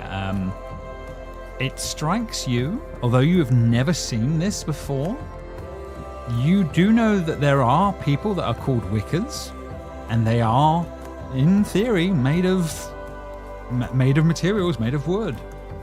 But you've never heard of animals being made like that. They are partially myth and rumor, but it is something. I'll give you, Rowder, just because of your age and your time, you have met Wicca people in your past. So you know there are people that are of construct kind of build. It tracks. I've met people seemingly made of wood. It makes sense it'd be animals too. What? Oh, yes, of course, the wood people. Yes, I remember now. I have... Make a deception check, no problem. I'm glad you remember. Baldo. Nice. Yeah, Hode's just gonna be like, Baldo, you sit through every history class we ever had as children. Fair enough. Is anyone else doing anything else while this while others were investigating the wood? Says looking at this table, I'll look at this one. No problem. You definitely can go for it. Make an investigation check. See how you do. Oh, natural 20. Nice. Oh damn. Okay. I got wolf dice. You do have wolf dice right now on that one. You find on that particular table there is some sort of strange gem of some description that you don't understand. There are a bunch of minorly carved bones, maybe like finger bones or something of the equivalent, something along those lines. And there appears to be 3 vials of black material or liquid in vials. That's kind of strange. Can I get like some sort of nature reading off them, or would it be more Arcana? It's not on Arcana on this one. I don't think you've got any way of doing it. There's not really books or writing. So yeah, it's just black vials of material in liquid form inside of a glass vial, which is quite strange to have glass vials in the first place. Sir, Yes. I found some strange things. Would you like to see? Yes. I walk over and I hand over the crystal and the vials. Okay. the vials I would like to look at using my expertise in alchemy. No problem. Yes, you can make a roll on that. If is there a tool in there or anything on that one with your expertise you can do? I know that in newer books it says you could use like your expertise in tools to make certain checks. And I know identifying potions is one of them. When you have alchemy supplies Okay. as as a tool that you can use. And because of my background, I always do this with advantage because my future is the maker. So Nice. Okay. Fair enough. I've clicked the advantage button, Very nice. but I didn't roll anything because I need to click more things. Hang on. That's okay. Expertise with advantage. Madness. That seems quite powerful, but then it has its specifics. Oh, I don't have any of those on me. So I'm just going to make an investigation because it's the same number. Sure, no problem. Hey, 24. the advantage is good on that one. The purest ink that you have ever come across in your times. You certainly know of tattoo inks and bits and bobs like that, but this is the darkest, blackest, strongest ink that you have seen in your travels. In a perfectly, you wouldn't have the word for manufactured kind of vial, but in a very perfectly shaped, doesn't look very handmade kind of vial would be the best way of putting it. This is ink, but the purest ink in the most perfect vial that I've ever seen. I would like to keep this. Vial. Is this the small jar? That's a vial. Is it safe? Can you cut yourself on it? It seems dangerous. If you were to break it, you could, I suppose. It's so thin. Yes. I'm going to keep these. And I put those in my pocket. Fair enough. And then I'll look at you said the crystal was the other one, or the gem? Yeah, I'll give you that with what's going on. That there's a moonstone gem. You believe you've seen ones of that kind and maybe not that quality, but you would imagine that's worth a fair few gold pieces. Yeah, many gold pieces. Yeah. This gem is quite valuable. Maybe we could use it for more supplies. We'll be sure to let Rolf know. I hand that back to you. Brilliant. Satchel? Backpack? Whatever I have. I turn to the girl, and I say, "Girl, have you found anything else around here of value, or that might appear strange to you?" The arm on the top of the box is pretty weird. The arm? And yeah, she sort of points to one corner, and there is literally what looks like a metal arm on the top of a like a plinth of some description, sort of tucked off behind a couple of books on one side. Not books, a couple of bits on one side. Sorry. Where is it? Sorry. It's like a small hand and a lower arm. It's on the table on the over on the. Over there. I think it is over on that Lisa, side. how on earth did you I have no idea. I rolled a 1. Okay. Yeah, fair. Yeah, it's very fair. That's the reason. We'll say Zisa walked over to start looking at something, and then Blythe instantly called her away. That's why she missed it. Hey, don't blame my. I'm not your ones blaming on my- you. I'm using that to cover my dismal failure. But Issa, you were looking at this for like 5-10 minutes. Nope, was not. So Hodor, yeah, you make your way over first on that one. Very realistic looking arm with a sort of an outstretched sort of palm, sort of in a half grip. It's not closed hand. It's sort of kind of open as you're looking at it. Nothing in the hand as you're looking at it. Is there anything like the equivalent of like a pen or a ruler, those kind of stationary items on the desk? Fairly long. I'm gonna say, yeah, not specifically those, but yeah, there is some items there that would be. There are some old sort of what you'd say like coins. They certainly look like copper coins of some description that are there on the table. Cool. I'd like to pick up one of the coins and kind of drop it into the open palm just to see what happens if something touches. Mm-hmm. Yeah, no problem. Yeah, you put the coin into the hand. It instantly grabs it and goes tight around it. Okay, this thing's weird. Don't touch the palm unless you want to, I guess, hold its hand forever. And you watch that. You watch the hand. Then it seems to drop down and into the box below it, and then comes back up, and then opens the palm, and the coin is gone. This is one of those little things where like the cat comes up. Money box. Yeah, you catch on. It's so cute. Okay. It just stole your money. Should we destroy it? Is it enchanted? If I were to be given 10 minutes, I could find out.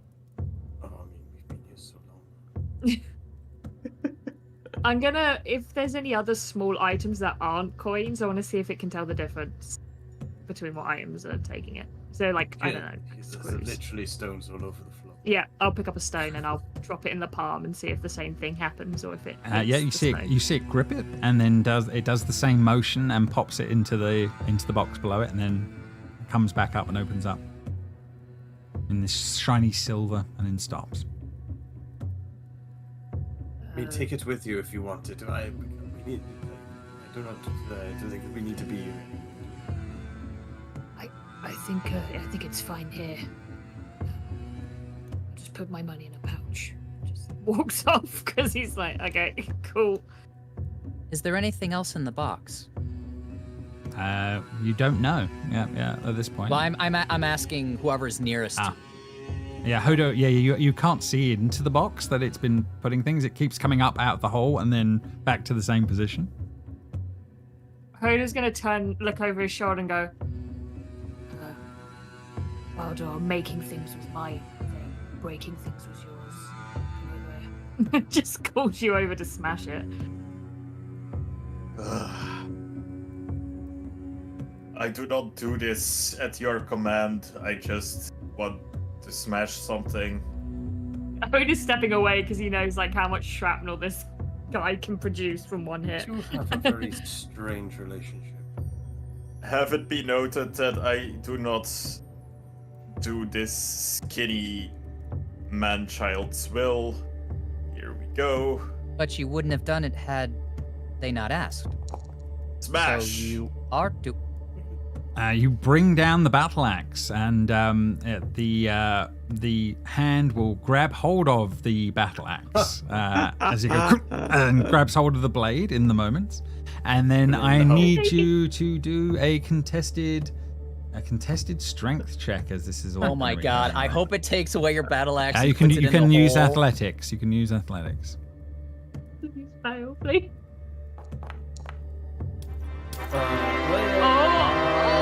I'm glad it's- it wasn't the natural 20 as well. I'm so Yeah. glad, yeah. No offense, Seb. We're all rooting against you. It's okay. On that one. Okay. It's me. You rolled as me. I rolled as you for some reason. Right. I have no strength. That's It's not fair. so it's Unfair. Right. 1 second. Let's try that again. I'm pretty sure the box has more strength than me. Probably Oh, for the best. natural Probably for the natural best. one. So yeah, you managed to rip the axe back out of its grip in that moment, Baldur, and then do you continue trying to smash? You will just hear weak from next to you. Woo. Yeah, I will continue trying to smash. What Okay. the fuck? Can I roll an attack again? or Absolutely, what's go the- for it. Yeah, go for it. Frida will turn to Rauda and be like, "This is gonna be a long journey." This is. It really is. I don't know what Baldur, that yeah. is. For some reason, it doesn't seem to react this next time as you bash down and you start to smash, and it can't stop you. I'm assuming you continue for a little bit, and it does. Yeah. You start to slowly, over a few hits, you start to dismantle this thing in the moment and the box below it.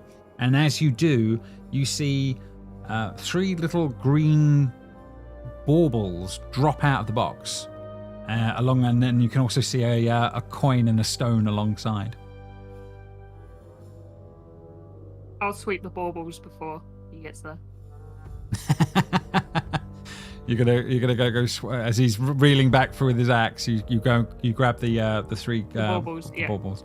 I'll Yep. take the coins and leave the rest. I don't care about the rest. Just the coins. No It allows problem. me to buy meat. No worries. So yeah, you definitely do that. You look at the coins in a moment, and yeah, you don't recognize any of the markings on them. They're very, very strange. Not even real. Well, gold is gold. It'll spend. And City sort of looks at you, Hoda, and sort of says, "What are they? They look amazing." No, I'm not quite sure. Guess I'll have to look at them for a bit. Work that out. Okay, they look cool. And she's like, you can tell she was angling, but yeah, she doesn't say any more in the moment. Hoda won't give one to her, but he'll kind of like squat down and like gently like show it to her, Yeah, she'll be like, "Oh." so she can look at the shiny. Yeah, because- absolutely. She will definitely be interested in that as that is going on. Meanwhile, the rest of you over this side of the building, Frida, etc., are you guys making your way to the door at this Yes. point? Yeah, well, one of Frida's things is she is not scared of death, so she's not even going to listen to the door. She's just going to open it. Hey, me neither. Oh God, we got 2 of you. Nor me. the YOLO vibes are there. No We- problem. She has accepted death. That's the thing. So we got We Team wish it Leroy hell. Jenkins over here. The Leroy Jenkins group. Maybe that's my last name. Leroy Jenkins. Oh my god, my god. Rauda Leroy Jenkins. James, just to give you a heads up, I was ritually casting Detect Magic while he was bashing this box over here. So Okay, no problem. Yeah, so that will be 12 starting. seconds That will be have gone by. That will be starting to complete. No, it's a little bit longer than that, but yeah, you're starting to go through those motions. In the next room, the odd room appears to be to have once been a staircase of some description. But for now, what seems to be going on is that the arrows that I've got put up here, these are at least 20 to 25 feet above your head. Like the stairs are missing, if that makes sense. They're in this sort of spot over here as this is all going on.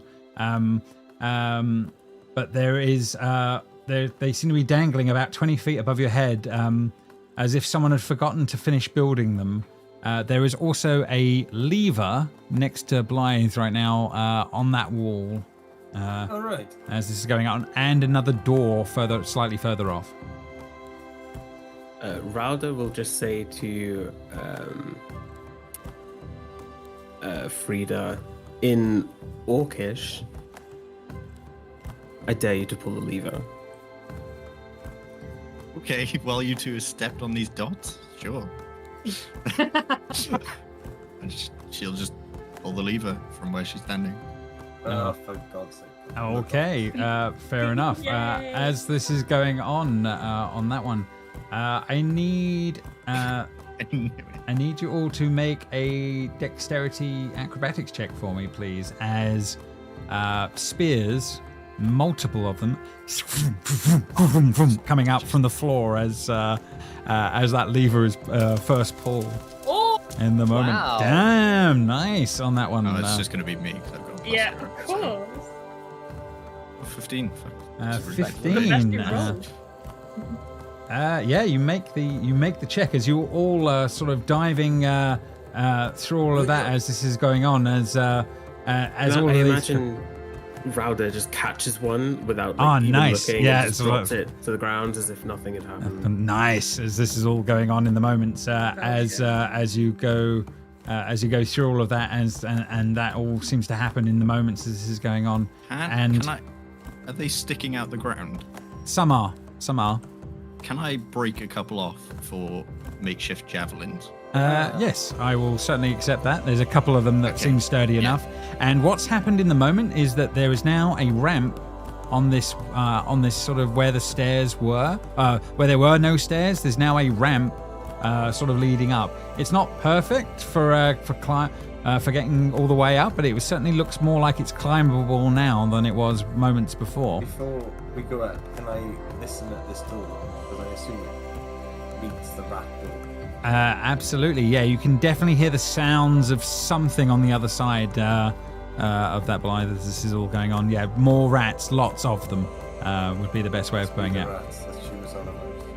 So where there were stairs higher up, they're all completely disappeared, and this is now a completely smooth ramp leading up all the way to the top. Very strange. Well, shall we? The guys we found were in front of us. Sorry, I'm just writing stuff in my character sheet. No problem. Goodbye. I teleport. How did you get up the little ramp? It's a ramp. Yeah, you have to climb. You do have to climb. You have to make right, so you have to this make a is strength. ramp.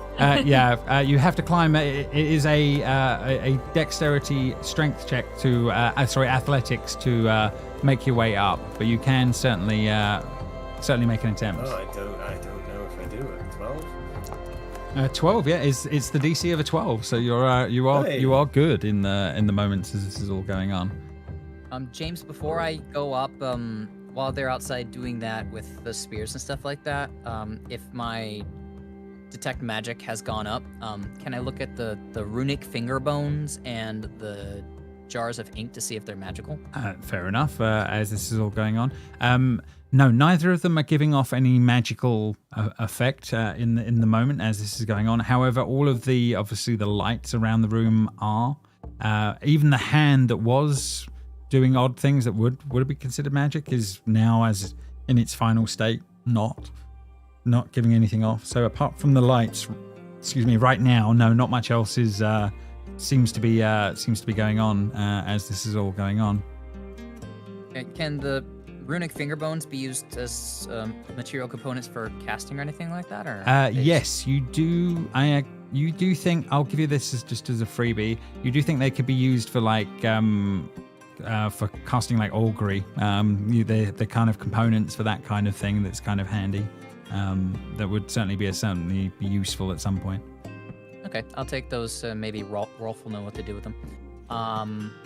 And then I will. Frida will stand at the top of the ramp and help you two up. Place a hand out to help you pull you up, just to give you the help action. No problem. Sure, I'll take it. Help. Is the child coming with us? Yeah, I would have probably and the child, as yes. I got up, kind of patted the child to follow. No problem. She will definitely want out from where she is, and you guys can follow up through the arrows. That's no problem. Do we need to? You said this was. Is it strength or dex or just strength? No, it's okay when you're getting help from someone else. That's negated, so it's not a problem. Cool. Okay. Yep. Yeah, I was gonna say I wouldn't get up. You'd just be watching me like it's a Takeshi's Castle thing. I'm struggling to get up. Okay, so yeah, as you guys make your way up this sort of now smooth staircase that you made this up, strangely a green kind of carpet covers the stone floor at the top of these stairs. A hallway hallway curves off to the south and west, and you notice immediately that the orbs of light up here are much more radiant, and they seem to be stronger and brighter here, less flickering than you've had in other rooms as this is going on. This is all looking Frida way brighter. We'll call out for Rolf. No moments, nothing in the moments as this is going on. Although you know you've come back up a level, so you should be on the same level as they That's are. what I was kind of thinking. Meanwhile, as you're sort of saying that, and Baldor, Rauder, and Frida, you come round the corner here into this next part of the room. There is a very bright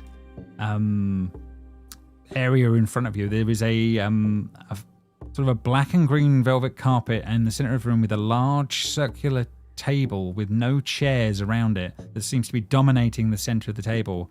It has a sort of a glass dome that seemed to be... The only way to really describe it is it seems to be like it's filled with clouds.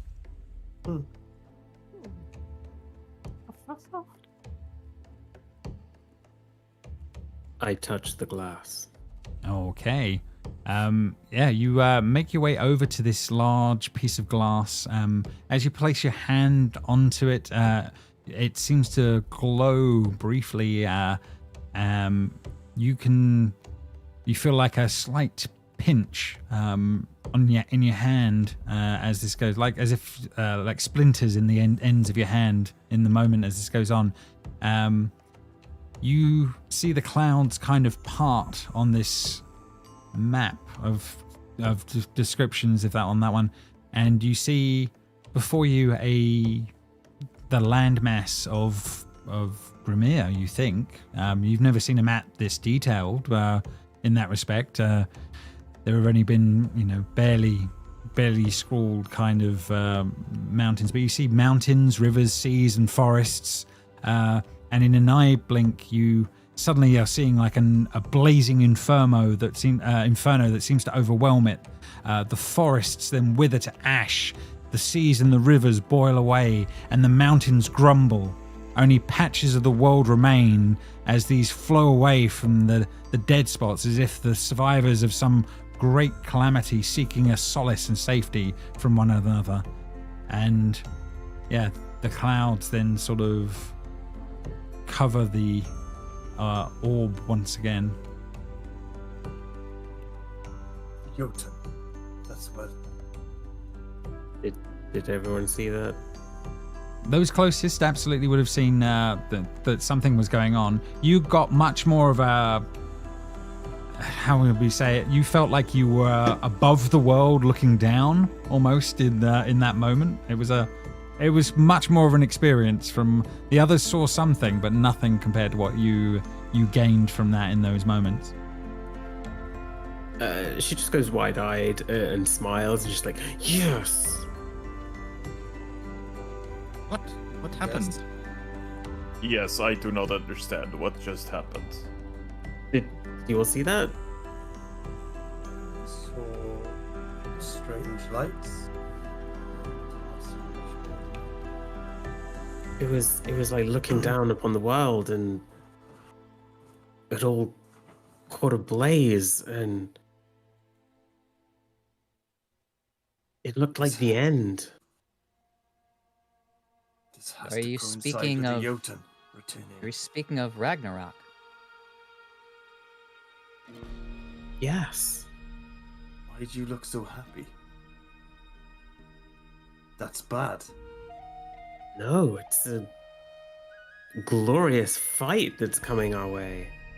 To die in battle is one thing, just to perish in fiery brimstone is not the way I want to go. Does anyone else try anything in these moments? Yeah, Aziza would. Well, I still have detect magic up. So what do I get from this table? I mean, this is the most powerful thing you have ever laid eyes on magic-wise in your entire time as this is going on. Apologies, I don't have the schools of magic to hand on this one, but it's Guessing intensely some sort of magical. divination. Yeah. Oh, Divination illusion, right? Yeah, I would say it's probably giving off both. Yeah. Yeah, so Zisa audibly gasps, which is the most expressive you've ever seen her. And she'll say, "This item is powerful. It could be that what you were shown was to some extent true. What will be, what could be, if the course of things remain." Can I try touching it? What caused it? Yeah, of course you can. Yeah, do you attempt to touch it, Zisa, in the moment? Yeah, sure. Absolutely, yeah. The cloud, you get a slight stinging sensation. The clouds part, and yeah, you glimpse the mountains of Grimir here and there. The giant Serpent Sea connecting all of it. Even smaller, lower islands off to one side, where the one you now stand upon, you can even make out at a distance as it starts to sort of move close, as your hand drifts, you sort of move closer and you can see a tower in this position on an odd island, a village maybe 3 or 4 days away, not too far away.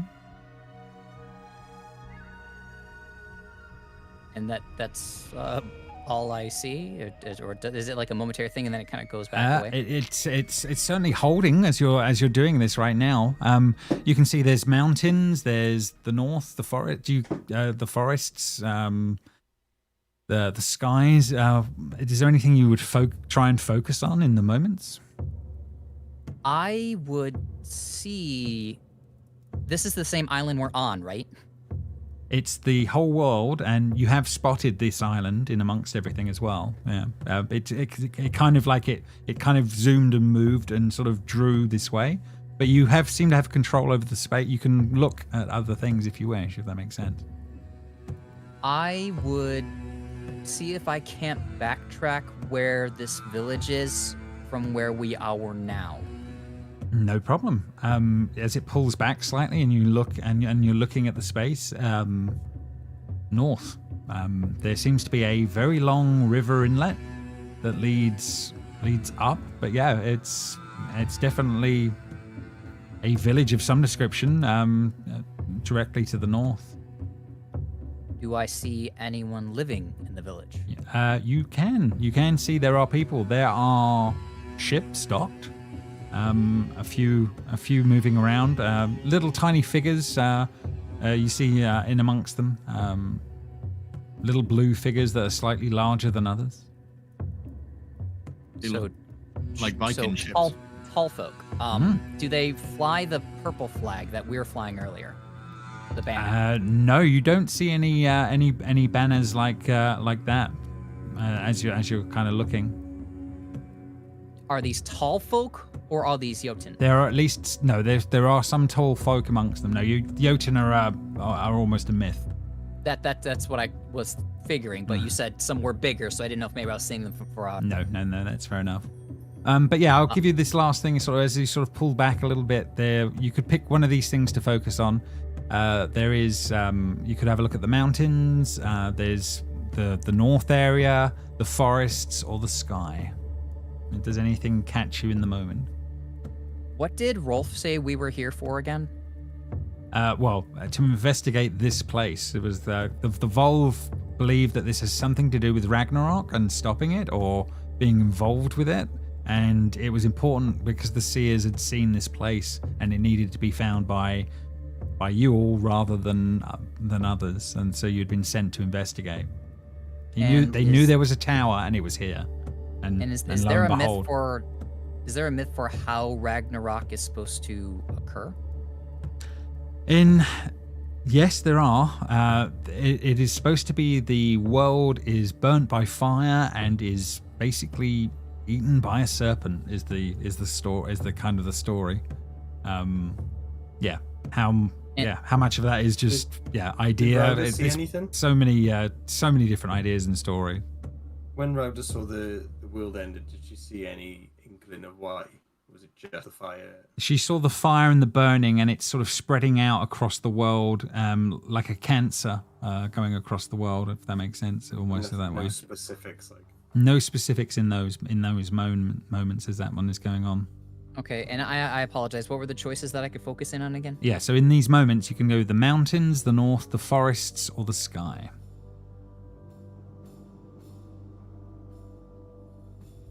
I'm going to say mountains. Okay. As your vision sort of focuses down in the moments, you see the mountains as you look down, and there is a giant blue-skinned humanoid moving through conifer forests, as big, almost as big as the trees around him as they're sort of moving amongst them. If they are tall folk, they are the tallest tall folk you have ever seen in your life. As it's sort of the clouds start to back over the actual space again. And everybody saw that, like they did with Correct. Router? Yeah. Okay, Zisa pulls her hand back and just looks at everyone and says, "That was a Jotun." I told everyone. I knew they were coming back. I heard it from my ravens. They are myths. Are They're they not not? a myth. We can know if this is showing us what is by going to the village to the north. We can follow the river. If the village is there, then we can stay on the train of thought that this is showing us what is, and that the Jotun have indeed returned.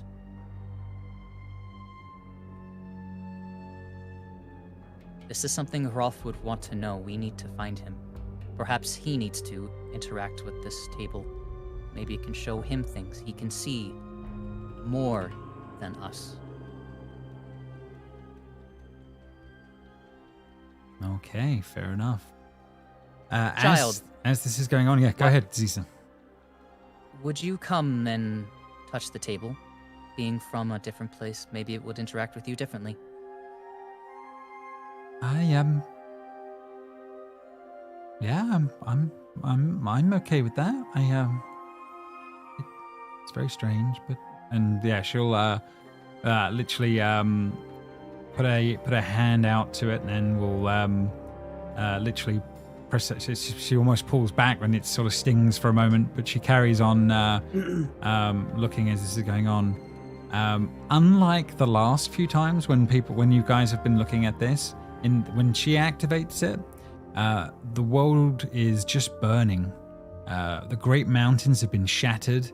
The Serpent Sea is filled with a massive writhing snake. There is no glimmer of green forests or patches of water, only ruin. And everybody next to the table needs to make a Constitution saving throw, please. All right.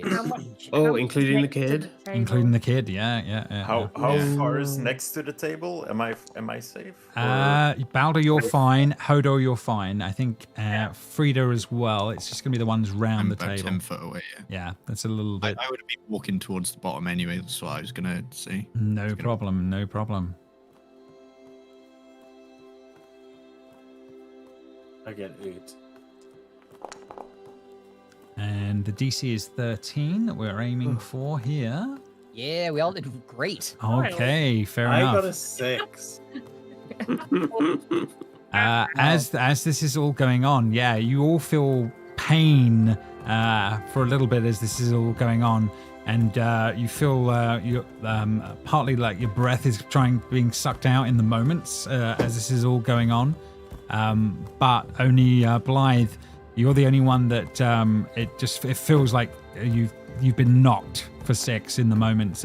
You will gain 1 level of exhaustion from this as this is all going on, and then you watch the whole thing go where there were clouds go clear as glass in the moment as it passes.